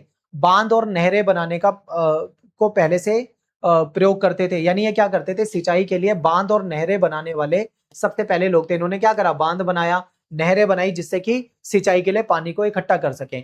वे घर और सुरक्षात्मक तरीके और अन्य संरचना बनाने के लिए मिट्टी की ईंटों का और पकी हुई ईंटों का उपयोग करते थे, ठीक है। ये लोग घर बनाते थे या अन्य जो संरचना बनाते थे उसमें मिट्टी की जो पकी हुई ईंटें थी उसका इस्तेमाल करते थे। जिगुरात और मंदिर की शक्ति। तो देखो ये लोग पूजा पाठ भी करते थे, तो इनके जो मंदिर होते थे उसको जिगुरात कहा जाता था। तो सुमेरियन जो थे वो बहुत सारे देवताओं की पूजा करते थे, जिनके बारे में माना जाता था कि वो बाढ़ और हवाओं जैसे प्राकृतिक शक्तियों को नियंत्रित करते हैं। यानी इनको ये मानते थे कि जो हमारे देवता हैं, यानी इनके जो देवता हैं वो बाढ़ को कंट्रोल करते हैं, वो हवाओं को कंट्रोल करते हैं, यानी जो प्राकृतिक शक्ति है उसको कंट्रोल करते हैं। उन्होंने प्रत्येक के लिए एक मंदिर बनवा रखा था अपने हर देवता के लिए। प्रत्येक शहर में जो मुख्य देवता होते थे उनके लिए जिगुरात नामक एक भव्य सीढ़ी नुमा जो मंदिर होता था वो बनाया जाता था, ठीक है। और शहर जो होते थे इसके आसपास ही विकसित होते थे। एक बार आप पिक्चर को ध्यान से देखिए, देखिए ये सीढ़ियां दिख रही है, यहाँ से मेन एंट्रेंस है। इस तरीके से जाके सबसे ऊपर वाला जो हिस्सा है आप यहाँ से जाओगे, इस तरीके से चढ़ोगे तो ये जो है ये मुख्य पवित्र स्थान है जिसको मंदिर कहा जाता था, ये जिगुरात कहलाता था, ठीक है। जिगुरात क्या है? ये एक मीनार नुमा पिरामिड आकार का मंदिर है, यानी एक पिरामिड के शेप का मंदिर है जिसमें सीढ़ियों से ऊपर जाया जाता है। इसमें कई मंजिलें होती हैं, ठीक है। ऊपर जाके क्या होता है? मुख्य मंदिर होता है। ये पवित्र स्थान माना जाता है, जो शीर्ष होता है सबसे ऊपर। और जिगुरात के चारों ओर महल और शाही जो गोदाम वगैरह थे वो स्थित होते थे। चार दीवारी होती थी इसकी। यहाँ पे एक प्रवेश द्वार होता था, एंट्रेंस होता था, जहां से लोग यहाँ पे एंट्री लेते थे। अब सभी आर्थिक गतिविधियां, कृषि हो चाहे व्यापार हो या वस्तुओं को एक स्थान से दूसरे स्थान पे ले जाना, ये मंदिर के अधिकार से जुड़ी हुई थी। ठीक है, पवित्र मंदिर में प्रवेश जो होता था, यानी पवित्र मंदिर तक जाने के लिए केवल उच्च पुजारी और जो बड़े पुजारी होते थे वही उसमें प्रवेश कर सकते थे, जो कि एक स्पष्ट सामाजिक पदानुक्रम को दिखाता है। यानी सबसे ऊंचा कौन है, यहाँ पे पुजारी हैं जो मंदिर में जा सकते हैं, उसके बाद अन्य लोग आते हैं। तो यहाँ पे सामाजिक पदानुक्रम था, जैसे हमारे यहाँ पे जातियां होती थी ना, ऐसे यहाँ पे भी था। फिर एक सुमेरियन शहर में जीवन और कार्य। तो शहर जो है बड़ी बस्तियां थी। यहाँ पे राजा के बड़े बड़े महल होते थे, लग्जरी महल, भव्य महल। और ये जो थे आम लोग जो थे वो छोटी ईंटों के घरों में रहते थे। ठीक है, यानी जो राजा थे वो तो बड़े बड़े ऊंचे महलों में रहते थे, लेकिन जो आम जनता थी वो छोटी ईंटों के जो घर होते थे उसमें रहा करती थी। अधिकांश लोगों का जीवन जो था वो खेती के इर्द गिर्द था, यानी खेती करते थे, खेती ही इनकी मुख्य जीवन शैली थी। धातु का काम, मिट्टी के बर्तन बनाते थे, ये धातु का काम करते थे, कपड़ों का निर्माण करते थे, शिल्प का काम भी करते थे। तो सुमेरियन समाज में देखें तो व्यापारी और वणिक ये भी लोग मौजूद थे जो कि व्यापार वगैरह करते थे। अब यहाँ पे जो लिपि मिली है ये मैं आपको स्टार्टिंग में बता चुका हूँ इसी चैप्टर में कि कीलाकार लिपि थी। ठीक है, यानी ये गीली मिट्टी की पट्टिका होती थी, उस पे नुकीली चीज से लिखते थे, तो त्रिकोण आकार का कुछ कील जैसा उस पे उकेरा जाता था। तो 3300 ईसा पूर्व के आसपास यहाँ पे लेखन शुरू किया गया, ऐसे सबूत मिलते हैं। और इनकी लेखन प्रणाली जो थी वो कीलित थी, यानी कीलाकार थी, कीलाक्षर थी, जो कि नुकीली चीज से, नुकीली कलम से गीली मिट्टी पे लिखा जाता था और बाद में उनको सुखा दिया जाता था। ठीक है, एक बार आप यहाँ पे ध्यान से देखिए, बहुत ध्यान से देखना, नुकीली चीज से लिखा जा रहा है और नुकीली चीज से जो लिखा जा रहा है उसमें आप ध्यान से देखो नुकीले अक्षर बन रहे हैं। इसको क्या बोलते हैं, इसको कीलाक्षर या फिर कीलाकार अक्षर बोलते हैं। ठीक है, तो देखो 3000 ईसा पूर्व तक ये जो कीलित जो लिपि है, जो लिखने की शैली है, इसका उपयोग किया जाता था। मेसोपोटामिया के अलग अलग नगरों में किया जाने लगा था, यहाँ तक कि उन लोगों के द्वारा भी जो अलग अलग भाषाएं बोलते थे वो भी इसका उपयोग जानते थे। कीलित लिखने वाले जो शास्त्री थे, यानी लिखने वाले जो लोग थे, उनको पुजारियों जितना ही समाज में ऊंचा दर्जा मिला था। जैसे पुजारी बहुत ऊंचा दर्जा होता था, ऐसे जो लेखन जानते थे उनको भी बहुत सम्मान की नजर से, रिस्पेक्ट की नजर से देखा जाता था। अब सुमेरियन के बाद आते हैं अक्कादियन। ठीक है, अक्कदी बोला जाता है इनको। अब इनका साम्राज्य बना, यानी 2334 ईसा पूर्व में सुमेर के उत्तर में ये जो अक्कद थे, इन्होंने क्या करा, नगर राज्य की स्थापना करी और सुमेरियन लोगों के हाथ से सत्ता चली गई। इनको इन्होंने पीछे छोड़ दिया और अपने हाथ में पावर ले ली। अकदियन लोग जो थे सुमेरियन लोगों से एक अलग भाषा बोलते थे, लेकिन वो उसी जो कीलित लिपि थी इसी का उपयोग करते थे। अब अकादियन जो इनके जो रिकॉर्ड है वो क्या बताते हैं, ये बताते हैं कि एक शासक ने दुनिया का पहला साम्राज्य बनाने के लिए कई मेसोपोटामिया नगर राज्य जो थे उनको एकजुट कर लिया। यानी मेसोपोटामिया के जो अलग अलग नगर राज्य थे इन सबको क्या करा, इन्होंने एकजुट कर लिया। इसका नाम है राजा सरगोन। तो राजा सरगोन जो था, इन्होंने कीलित यानी जो वो जो नुकीली चीज से लिखा जाता है, ये जो तख्तियां थी, और इसको मागन और मेलुहा कहे जाने वाले जो पूर्व का क्षेत्र था, ठीक है, यानी भारत की तरफ हड़प्पा सभ्यता को शायद ये मेलुहा कहते थे, उधर की तरफ इन्होंने भेजा। ठीक है, तो इसका भी वर्णन वहां पे मिलता है। तो आप यहाँ पे देखो जिगुरात कुछ इस तरीके से होते थे। यहाँ पे एक शासक आया, उसने क्या करा, अलग अलग क्षेत्रों को एकजुट कर दिया और ये जो लिपि थी इसको आगे बढ़ाया।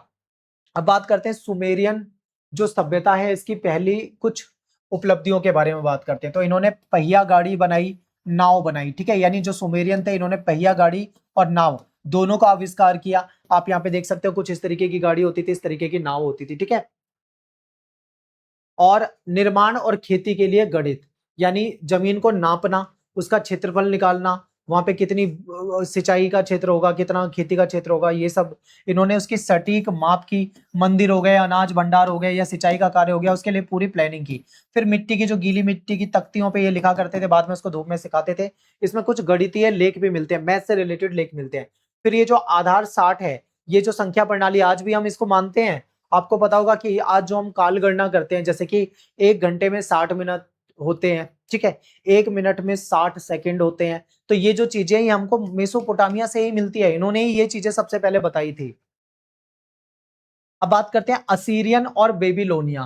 फिर इसके बाद आते हैं, देखो, सुमेरियन, अक्कदी, असीरियन, फिर आते हैं बेबीलोनियन। मैं आपको यहाँ पे दिखाता हूँ, सुमेरियन, अक्कदियन, असीरियन, फिर आते हैं बेबीलोनियन। ठीक है, इसको नव बेबीलोनियन साम्राज्य भी कहा जाता है। तो अब बात करते हैं असीरियन और बेबीलोनियन की। तो लगभग 2154 ईसा पूर्व में देखें तो अक्कादियन साम्राज्य जो था वो उत्तरी मेसोपोटामिया के जो नगर राज्य थे उसके पास उसने अपना वर्चस्व खो दिया। अब कौन आ गया? अब असीरियन आ गए, ठीक है, असीरियन आ चुके हैं। असीरियन सभ्यता ने जल्दी ही मेसोपोटामिया और उसके जो पड़ोसी क्षेत्र थे उसको अपने कब्जे में ले लिया, उस पर अपना प्रभाव जमा लिया, जो कि शुरुआती 1700 ईसा पूर्व तक इनका शासन यहाँ पे चला। फिर 1900 ईसा पूर्व के आसपास देखें तो बेबीलोन जो है यहाँ पे मध्य मेसोपोटामिया में ये महत्वपूर्ण क्षेत्र बन के उभरा। यहाँ के जो राजा थे हम्मुराबी, ये अपने चरम पे पहुंच चुके थे।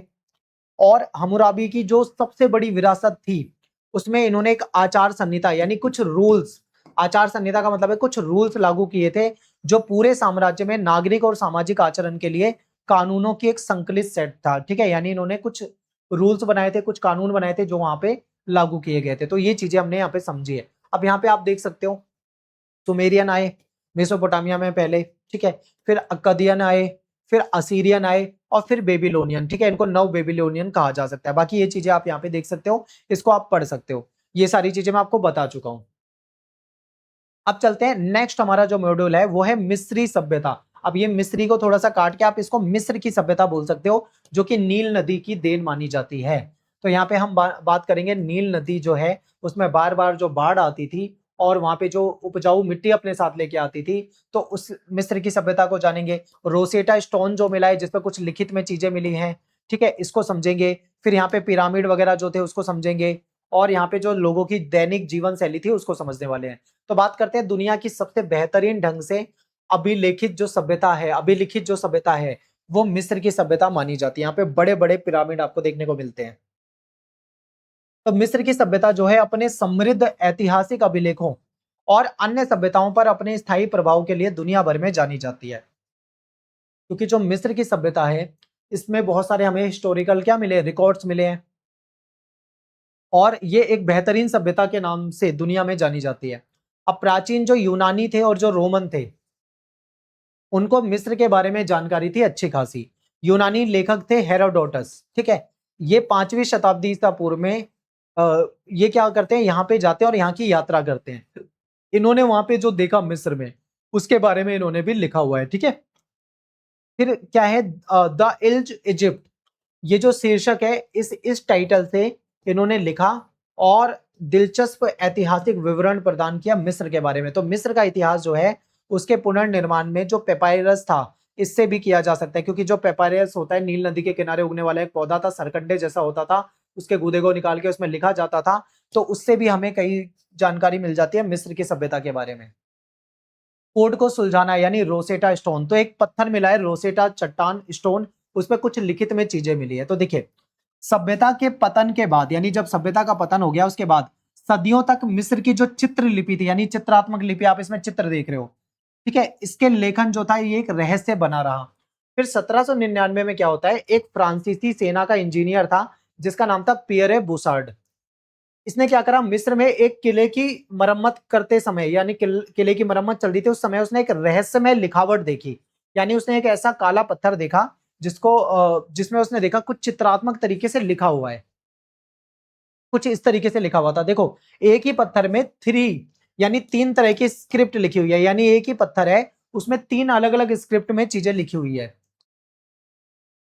और देखो ये जो रोसेटा स्टोन था इसमें यूनानी सहित 3 लिपियों में एक ही पार्ट लिखा हुआ था, यानी एक ही चीज जो थी वो यूनानी भाषा सहित 3 अलग अलग लिपियों में लिखा हुआ था। यानी बात एक ही थी तीनों जगह, लेकिन अलग अलग लिपि में लिखी थी। जैसे मान लो मैं आपको जो बात बोल रहा हूं, ये जो नोट्स है ये हिंदी में लिखे हुए हैं, अगर इसी को मैं इंग्लिश में लिख दूं, सेम ट्रांसलेट कर दूं, इसी को मैं पंजाबी में लिख दूं, तो अलग अलग लिपि हो जाएगी एक तरीके से। क्योंकि विद्वान जो थे अभी भी यूनानी पढ़ सकते थे, तो इससे खोई हुई भाषा यानी एक ऐसी भाषा जो खो चुकी थी उसके द्विभाषी शब्दकोश इनको मिल गया, ठीक है। अलग अलग भाषा का जो डिक्शनरी है वो मिल चुकी थी।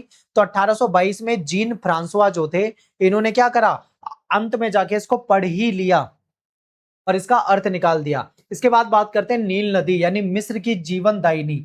नील नदी मिस्र को जीवन देती थी, लेकिन नील नदी में हर साल बाढ़ भी आ जाती थी। तो जैसे जैसे आबादी बढ़ी संसाधन उपलब्ध होने लगे, मिस्र के लगभग 3000 ईसा पूर्व नगर राज्यों का यहाँ पे उदय हो रहा था। नील नदी ने इस भूमि को सींचा, यानी नील नदी से भूमि को सिंचाई के लिए पानी मिला और हर गर्मियों में यहाँ पे क्या हो जाती थी, बाढ़ आ जाती थी, जिससे कि कैमेट नामक एक उपजाऊ गाद यानी जब बाढ़ आती थी तो अपने साथ एक मिट्टी लेके आती थी जो उपजाऊ मिट्टी थी, ठीक है, जो फसलों के लिए बहुत ज्यादा अच्छी मानी जाती थी। तो ये अपने साथ क्या करती थी, एक मिट्टी, उपजाऊ मिट्टी अपने साथ लेकर आती थी। अब देखो, मिस्र के लोग अपनी पूरी भूमि को कैमेट कहते थे, जिसका मतलब था काला, यानी जो इस काली नदी घाटी मिट्टी के कारण था, यानी इस नदी से जो गाद आती थी उसको कैमेट कहा जाता था, और इस पूरी भूमि को ये लोग कैमेट कहते थे, जिसका मतलब होता है काला।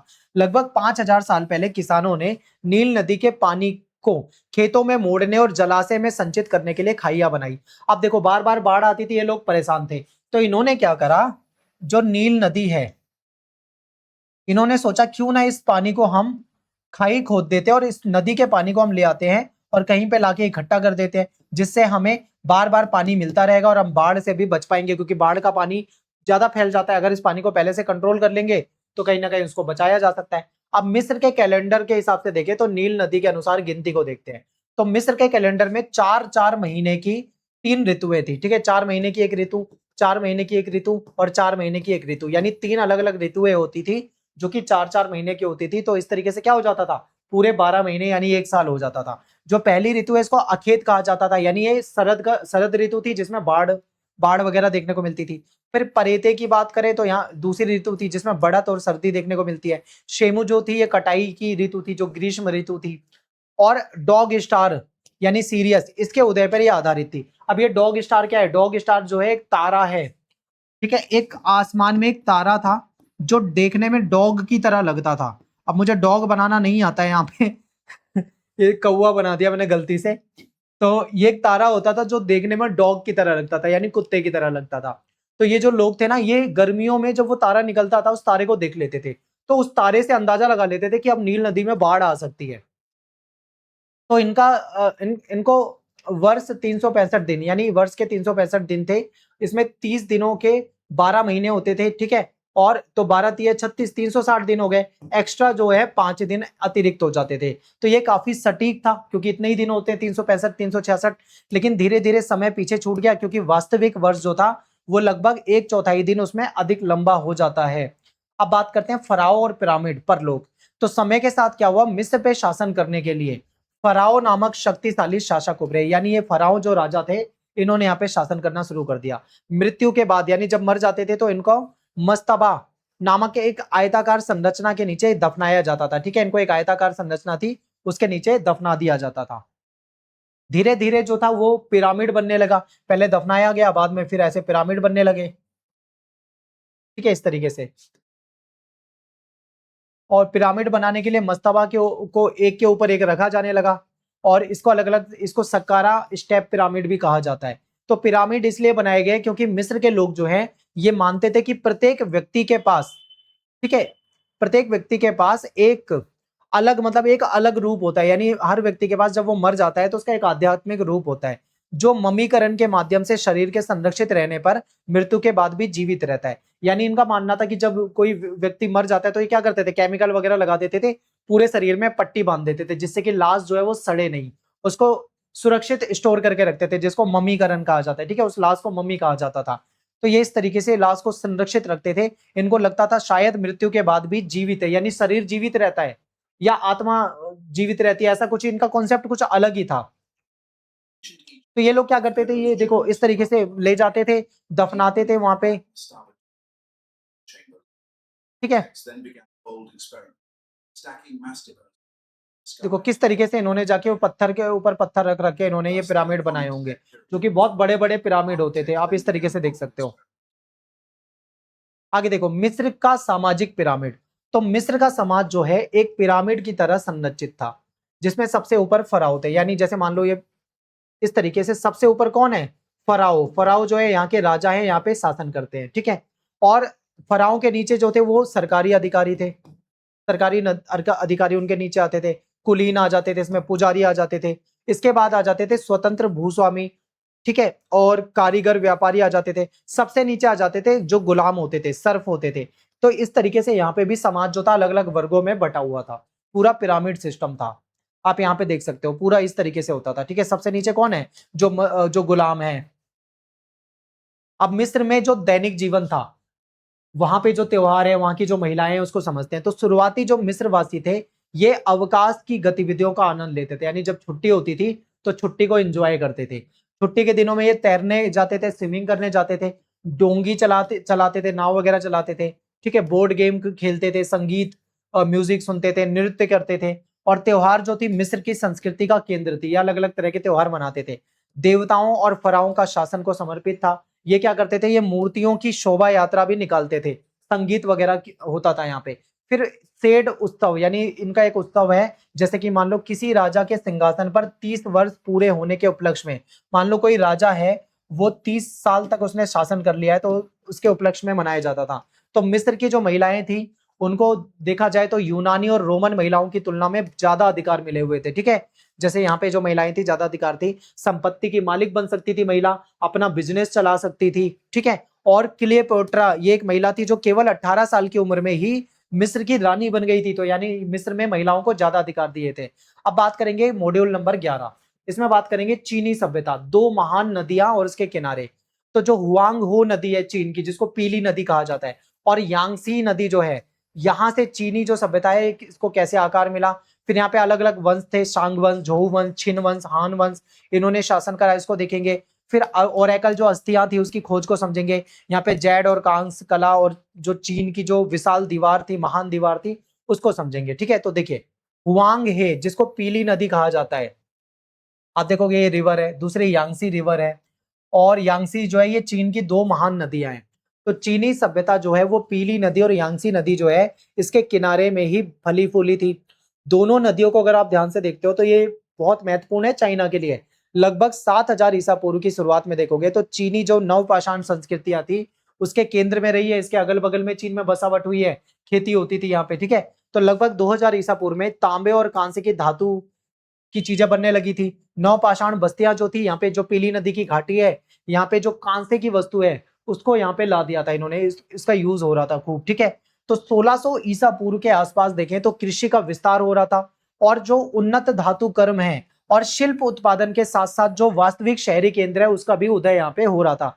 यानी यहाँ पे क्या था, यहाँ पे कृषि का विकास हो रहा था, ठीक है, खूब तेजी से कृषि का विस्तार हो रहा है, अच्छी क्वालिटी की धातु के काम हो रहे हैं यहाँ पे, शिल्प उत्पादन का काम हो रहा है, और ये एक तरीके से शहरीकरण का उदय हो रहा है यहाँ पे। तो चीन में जो था अलग अलग तरह की सभ्यताएं रही हैं, ठीक है। तो ये आप एक बार इसको ध्यान से देख लो। सीधा यहाँ पे वंश की बात करते हैं। सांग वंश जो था इसने 1600 बीसी से लेके 1046 तक शासन करा। फिर झोउ वंश ने 1046 से 256, छिन वंश जो था इसने 221 से 206 तक शासन करा, और हान वंश जो था 200 बीसी से 200 एडी तक इसने शासन करा। तो ये अलग अलग यहाँ पे वंश रहे हैं। सबसे पहले बात करते हैं नव पाषाण काल का जो चीन था उसके बारे में बात करते हैं। तो 7000 ईसा पूर्व यानी कई हजार वर्ष पहले देखें तो यहाँ पे कृषि गांव बन रहे थे, पशु का पालन हो रहा था, पशुपालन हो रहा था, मिट्टी के बर्तन बनाए जाते थे, लोगों ने स्थायी जीवन जीना शुरू कर दिया था। तांग वंश आता है, यानी चीन का पहला ऐतिहासिक रूप से प्रमाणिक वंश था। इस समय में जो ब्रॉन्ज थी इसकी तकनीक विकसित हो चुकी थी। ओरेकल बोन जो था, ठीक है, इस पे ये लिखा करते थे और शक्तिशाली राजा थे। फिर झोउ वंश आता है, सबसे लंबे समय तक चलने वाला चीनी वंश था।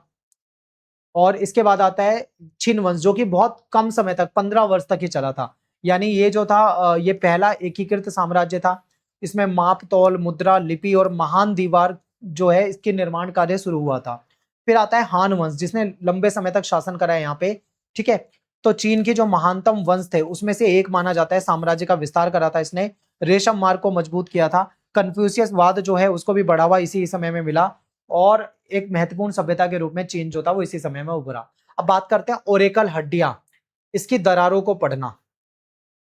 तो चीन में ऐतिहासिक अभिलेख बहुत मिलते हैं, ठीक है, काफी मिले हैं, क्योंकि जो आधिकारिक इतिहासकार थे इन्होंने सावधानी पूर्वक घटनाओं को दर्ज करा। यानी जो इनके इतिहासकार थे उन्होंने सावधानी पूर्वक जो घटना थी उसको लिखा, और वो दस्तावेज हमको मिलते हैं। लेकिन चीन के बारे में जानकारी का सबसे पहला स्रोत जो है वो ओरेकल से मिलता है। ओरेकल क्या थी, हड्डियां थी, जो जानवरों की हड्डी और कछुए के जो खोल होते हैं उस पे उसके प्रतीक होते थे, ठीक है। इन हड्डियों पे तब इनको इन हड्डियों को गर्म किया जाता था जब तक इसमें दरार ना पड़ जाए। फिर पुजारी जो है, पुजारी भविष्य बताने के लिए दरारों का जो पैटर्न था इसका व्याख्या करते थे, उस दरारों के पैटर्न से भविष्य की भविष्यवाणी करते थे। आज ये ओरेकल हड्डियां जो है इतिहासकारों को शुरुआती चीनी लोगों की जो उम्मीद थी, उनके मन में जो इच्छाएं थी उनके मन में जो डर था उसके बारे में बताती है कि चीनी लोग जो थे, हो सकता है ये अंधविश्वास और अंधविश्वास पे बहुत ज्यादा ये लोग विश्वास करते हैं उस जमाने में। अब बात करते हैं जैड, कांस्य और महान महान दीवार, ठीक है, इसको चीन की दीवार कहा जाता है। तो जेड जो है, ये जेड का मतलब है कीमती पत्थर। तो जेड जो है कीमती पत्थर था, इसकी वस्तुएं और इसकी मूर्तियां बनती थी जो कि काफी मूल्यवान होती थी। फिर जेड जो है कीमती पत्थर, ये स्थानीय रूप से वहां पे अवेलेबल नहीं था, ये बाहर से मंगाया जाता था। चीनी जो थे उन्होंने हथियार, उपकरण और जटिल अनुष्ठानिक बर्तन जो थे वो बनाने के लिए क्या करा, कांस्य धातु का इस्तेमाल करा, यानी तांबा और टिन का इस्तेमाल करा। कुछ इस तरीके की चीजें इन्होंने बनाई। चीन की महान दीवार का निर्माण, यानी चीन चाइना की जो वॉल है, ग्रेट वॉल ऑफ चाइना जिसको कहा जाता है, इसका निर्माण 2000 वर्षों में हुआ था, जिसकी शुरुआत 680 बीसी में झोउ वंश और अन्य राजवंशों के द्वारा, ठीक है, जो बार बार यहाँ पे छापे पड़ते रहते थे खाना बदोश लोगों के द्वारा, ठीक है, जो यहाँ पे अटैक करते रहते थे, उनसे बचाव के लिए इन्होंने दीवार बनाई थी। तो इन अलग अलग दीवारों को बाद में एक प्रभावी रक्षा प्रणाली के रूप में जोड़ दिया गया और फिर ये लंबे समय तक ये दीवार बनती रही, कई बार इसके मरम्मत वगैरह का भी काम हुआ है।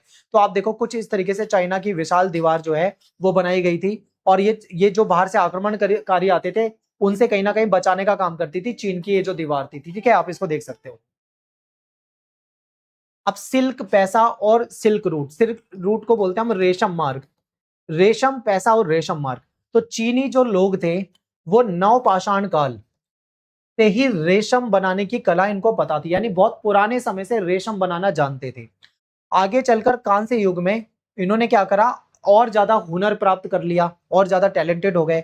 अंतरराष्ट्रीय व्यापार, यानी दूसरी शताब्दी ईसा पूर्व में हान राजवंश का समय, चीन ने क्या करा, जो कीमती रेशम होता है उसको दूसरे देशों में एक्सपोर्ट करना यानी बेचना शुरू कर दिया। अब जिस रूट से वो जाता था उसको सिल्क रूट कहा जाता है, यानी ये रेशम जो है जिस रास्ते से होकर दुनिया भर के बाजारों में बिकने के लिए जाता था, चाहे वो रोम की तरफ जाए, यूरोप की तरफ जाए, तो उसको क्या कहा जाता था, सिल्क रूट। यानी उस पूरे रास्ते का नाम जो था कीमती कपड़ा, यानी जो सिल्क होता है, यानी जो रेशम होता है उसके नाम पे पड़ गया। इसको क्या कहा जाता है, सिल्क रूट कहा जाता है। झोउ राजवंश के दौरान धातु आधारित विनिमय का माध्यम सामने आया, यानी इनके समय में धातु आधारित विनिमय होता था। 5वीं शताब्दी में देखें तो वास्तविक धन अर्थव्यवस्था विकसित हो चुकी थी। चीन की दुनिया में देखें तो पहले क्या है, धातु की मुद्रा होती थी, कॉइन होते थे, सिक्के होते थे। फिर चीन की दुनिया में कागजी मुद्रा पेश करने वाला पहला देश, यानी चीन जो है दुनिया में कागज का मुद्रा बनाने वाला पहला देश बना। और सार्वजनिक परीक्षा, यानी जो यहाँ पे जो बड़े बड़े अधिकारियों की परीक्षा होती है उसके माध्यम से सिविल सेवा विकसित करने वाला भी पहला देश चीन बना था। अब बात करते हैं, लास्ट मॉड्यूल होगा आई थिंक ये, कांस्य युग की सभ्यताओं की तुलना। जो कांस्य युग की जो सभ्यता थी, चारों कांस्य युगीन सभ्यता, उसकी तुलना करेंगे, उसकी विशेषता को समझेंगे। तो अब चारों जो कांस्य युगीन सभ्यता इसको समझते हैं। सबसे पहले भारत की हड़प्पा सभ्यता, यानी सिंधु सरस्वती सभ्यता। ये सिंधु और सरस्वती नदी के किनारे बसी थी। यहाँ पे एक लिपि मिली है जिसको आज तक पढ़ा ही नहीं गया है और ये योजनाबद्ध नगर था, ठीक है। यहाँ पे एक स्टैंडर्ड वाले वजन तोलने के लिए बाट मिले हैं, बेहतरीन जल निकास प्रणाली थी, धोलावीरा, लोथल, यहाँ पे कुछ सबूत मिलते हैं इसके। मेसोपोटामिया की सभ्यता जो है दजला और फरात नदियों के बीच में थी। यहाँ पे लिपि जो थी कीला अक्षर थी, ठीक है, यानी गीली मिट्टी पे नुकीली चीज से लिखते थे। जिगुरात मंदिर मिलते हैं, विश्व का पहला साम्राज्य माना जाता है। फिर दिन हम्बुराबी, सन्नीता, नियम वगैरह यहाँ पे थे। मिस्र की सभ्यता जो थी नील नदी के किनारे थी। यहाँ पे चित्रलिपि मिली है, रोसेटा एक शिला यानी एक पत्थर मिला है, उस पर लिखित रूप से मिला है। पिरामिड यहाँ पे बनाए जाते थे, लाश का ममीकरण करा जाता था, ममीकरण, कैलेंडर प्रणाली थी यहाँ पे। फिर चीनी सभ्यता की बात करें, हुआंग हो यानी जो पीली नदी और यांगसी नदी है, यहाँ पे चित्रात्मक लिपि मिली है। ओरेकल बोन लिपि, यानी ओरेकल की जो बोन होती है उस पर लिखा जाता था, ठीक है। जेड और कांस्य की जो धातु है उसका प्रयोग करते थे। महान दीवार बनाई गई, रेशम मार्ग का इस्तेमाल करते थे, रेशम को बेचा करते थे, कागज की मुद्रा लाया करते थे, ठीक है। तो ये चीजें थी। अब सामान्य विशेषता देखते हैं। तो ये चारों जो सभ्यता है ये किसी ना किसी नदी के किनारे एक उपजाऊ क्षेत्र था जहाँ पे बड़े पैमाने पे खेती होती थी। कृषि उत्पादकता और नए संसाधनों का दोहन जो था यहाँ पे होता था, जिसकी वजह से आर्थिक विकास हुआ, शहरीकरण हुआ, ठीक है। प्रत्येक आर्थिक विकास को बनाए रखने के लिए अपनी खुद की सामाजिक प्रशासनिक इन्होंने जो प्रणाली विकसित की, यानी एक अलग ही सिस्टम इन्होंने विकसित करा, अपना खुद का सिस्टम था इनका। लेखन का विकास हुआ, कहीं पे चित्रात्मक लिपि है, कहीं पे अलग अलग तरह की लिपियां थी, लेन देन का हिसाब किताब रखने के लिए लिपियों का प्रयोग किया जाता था। ठीक है, अब बात करते हैं, यहाँ पे लेक्चर हमारा खत्म हो जाता है। आई होप आपको बहुत अच्छे से समझ में आया होगा। जरा भी डाउट है तो वीडियो को 2 बार ढंग से देख लो, आपको सारी चीजें समझ में आ जाएगी। वीडियो को लाइक कर दे, कमेंट कर दे, शेयर कर दे। जितना ज्यादा कमेंट करोगे उतनी जल्दी मैं आपके एसएसटी को खत्म करूंगा। Thanks for watching. जय हिंद, जय भारत।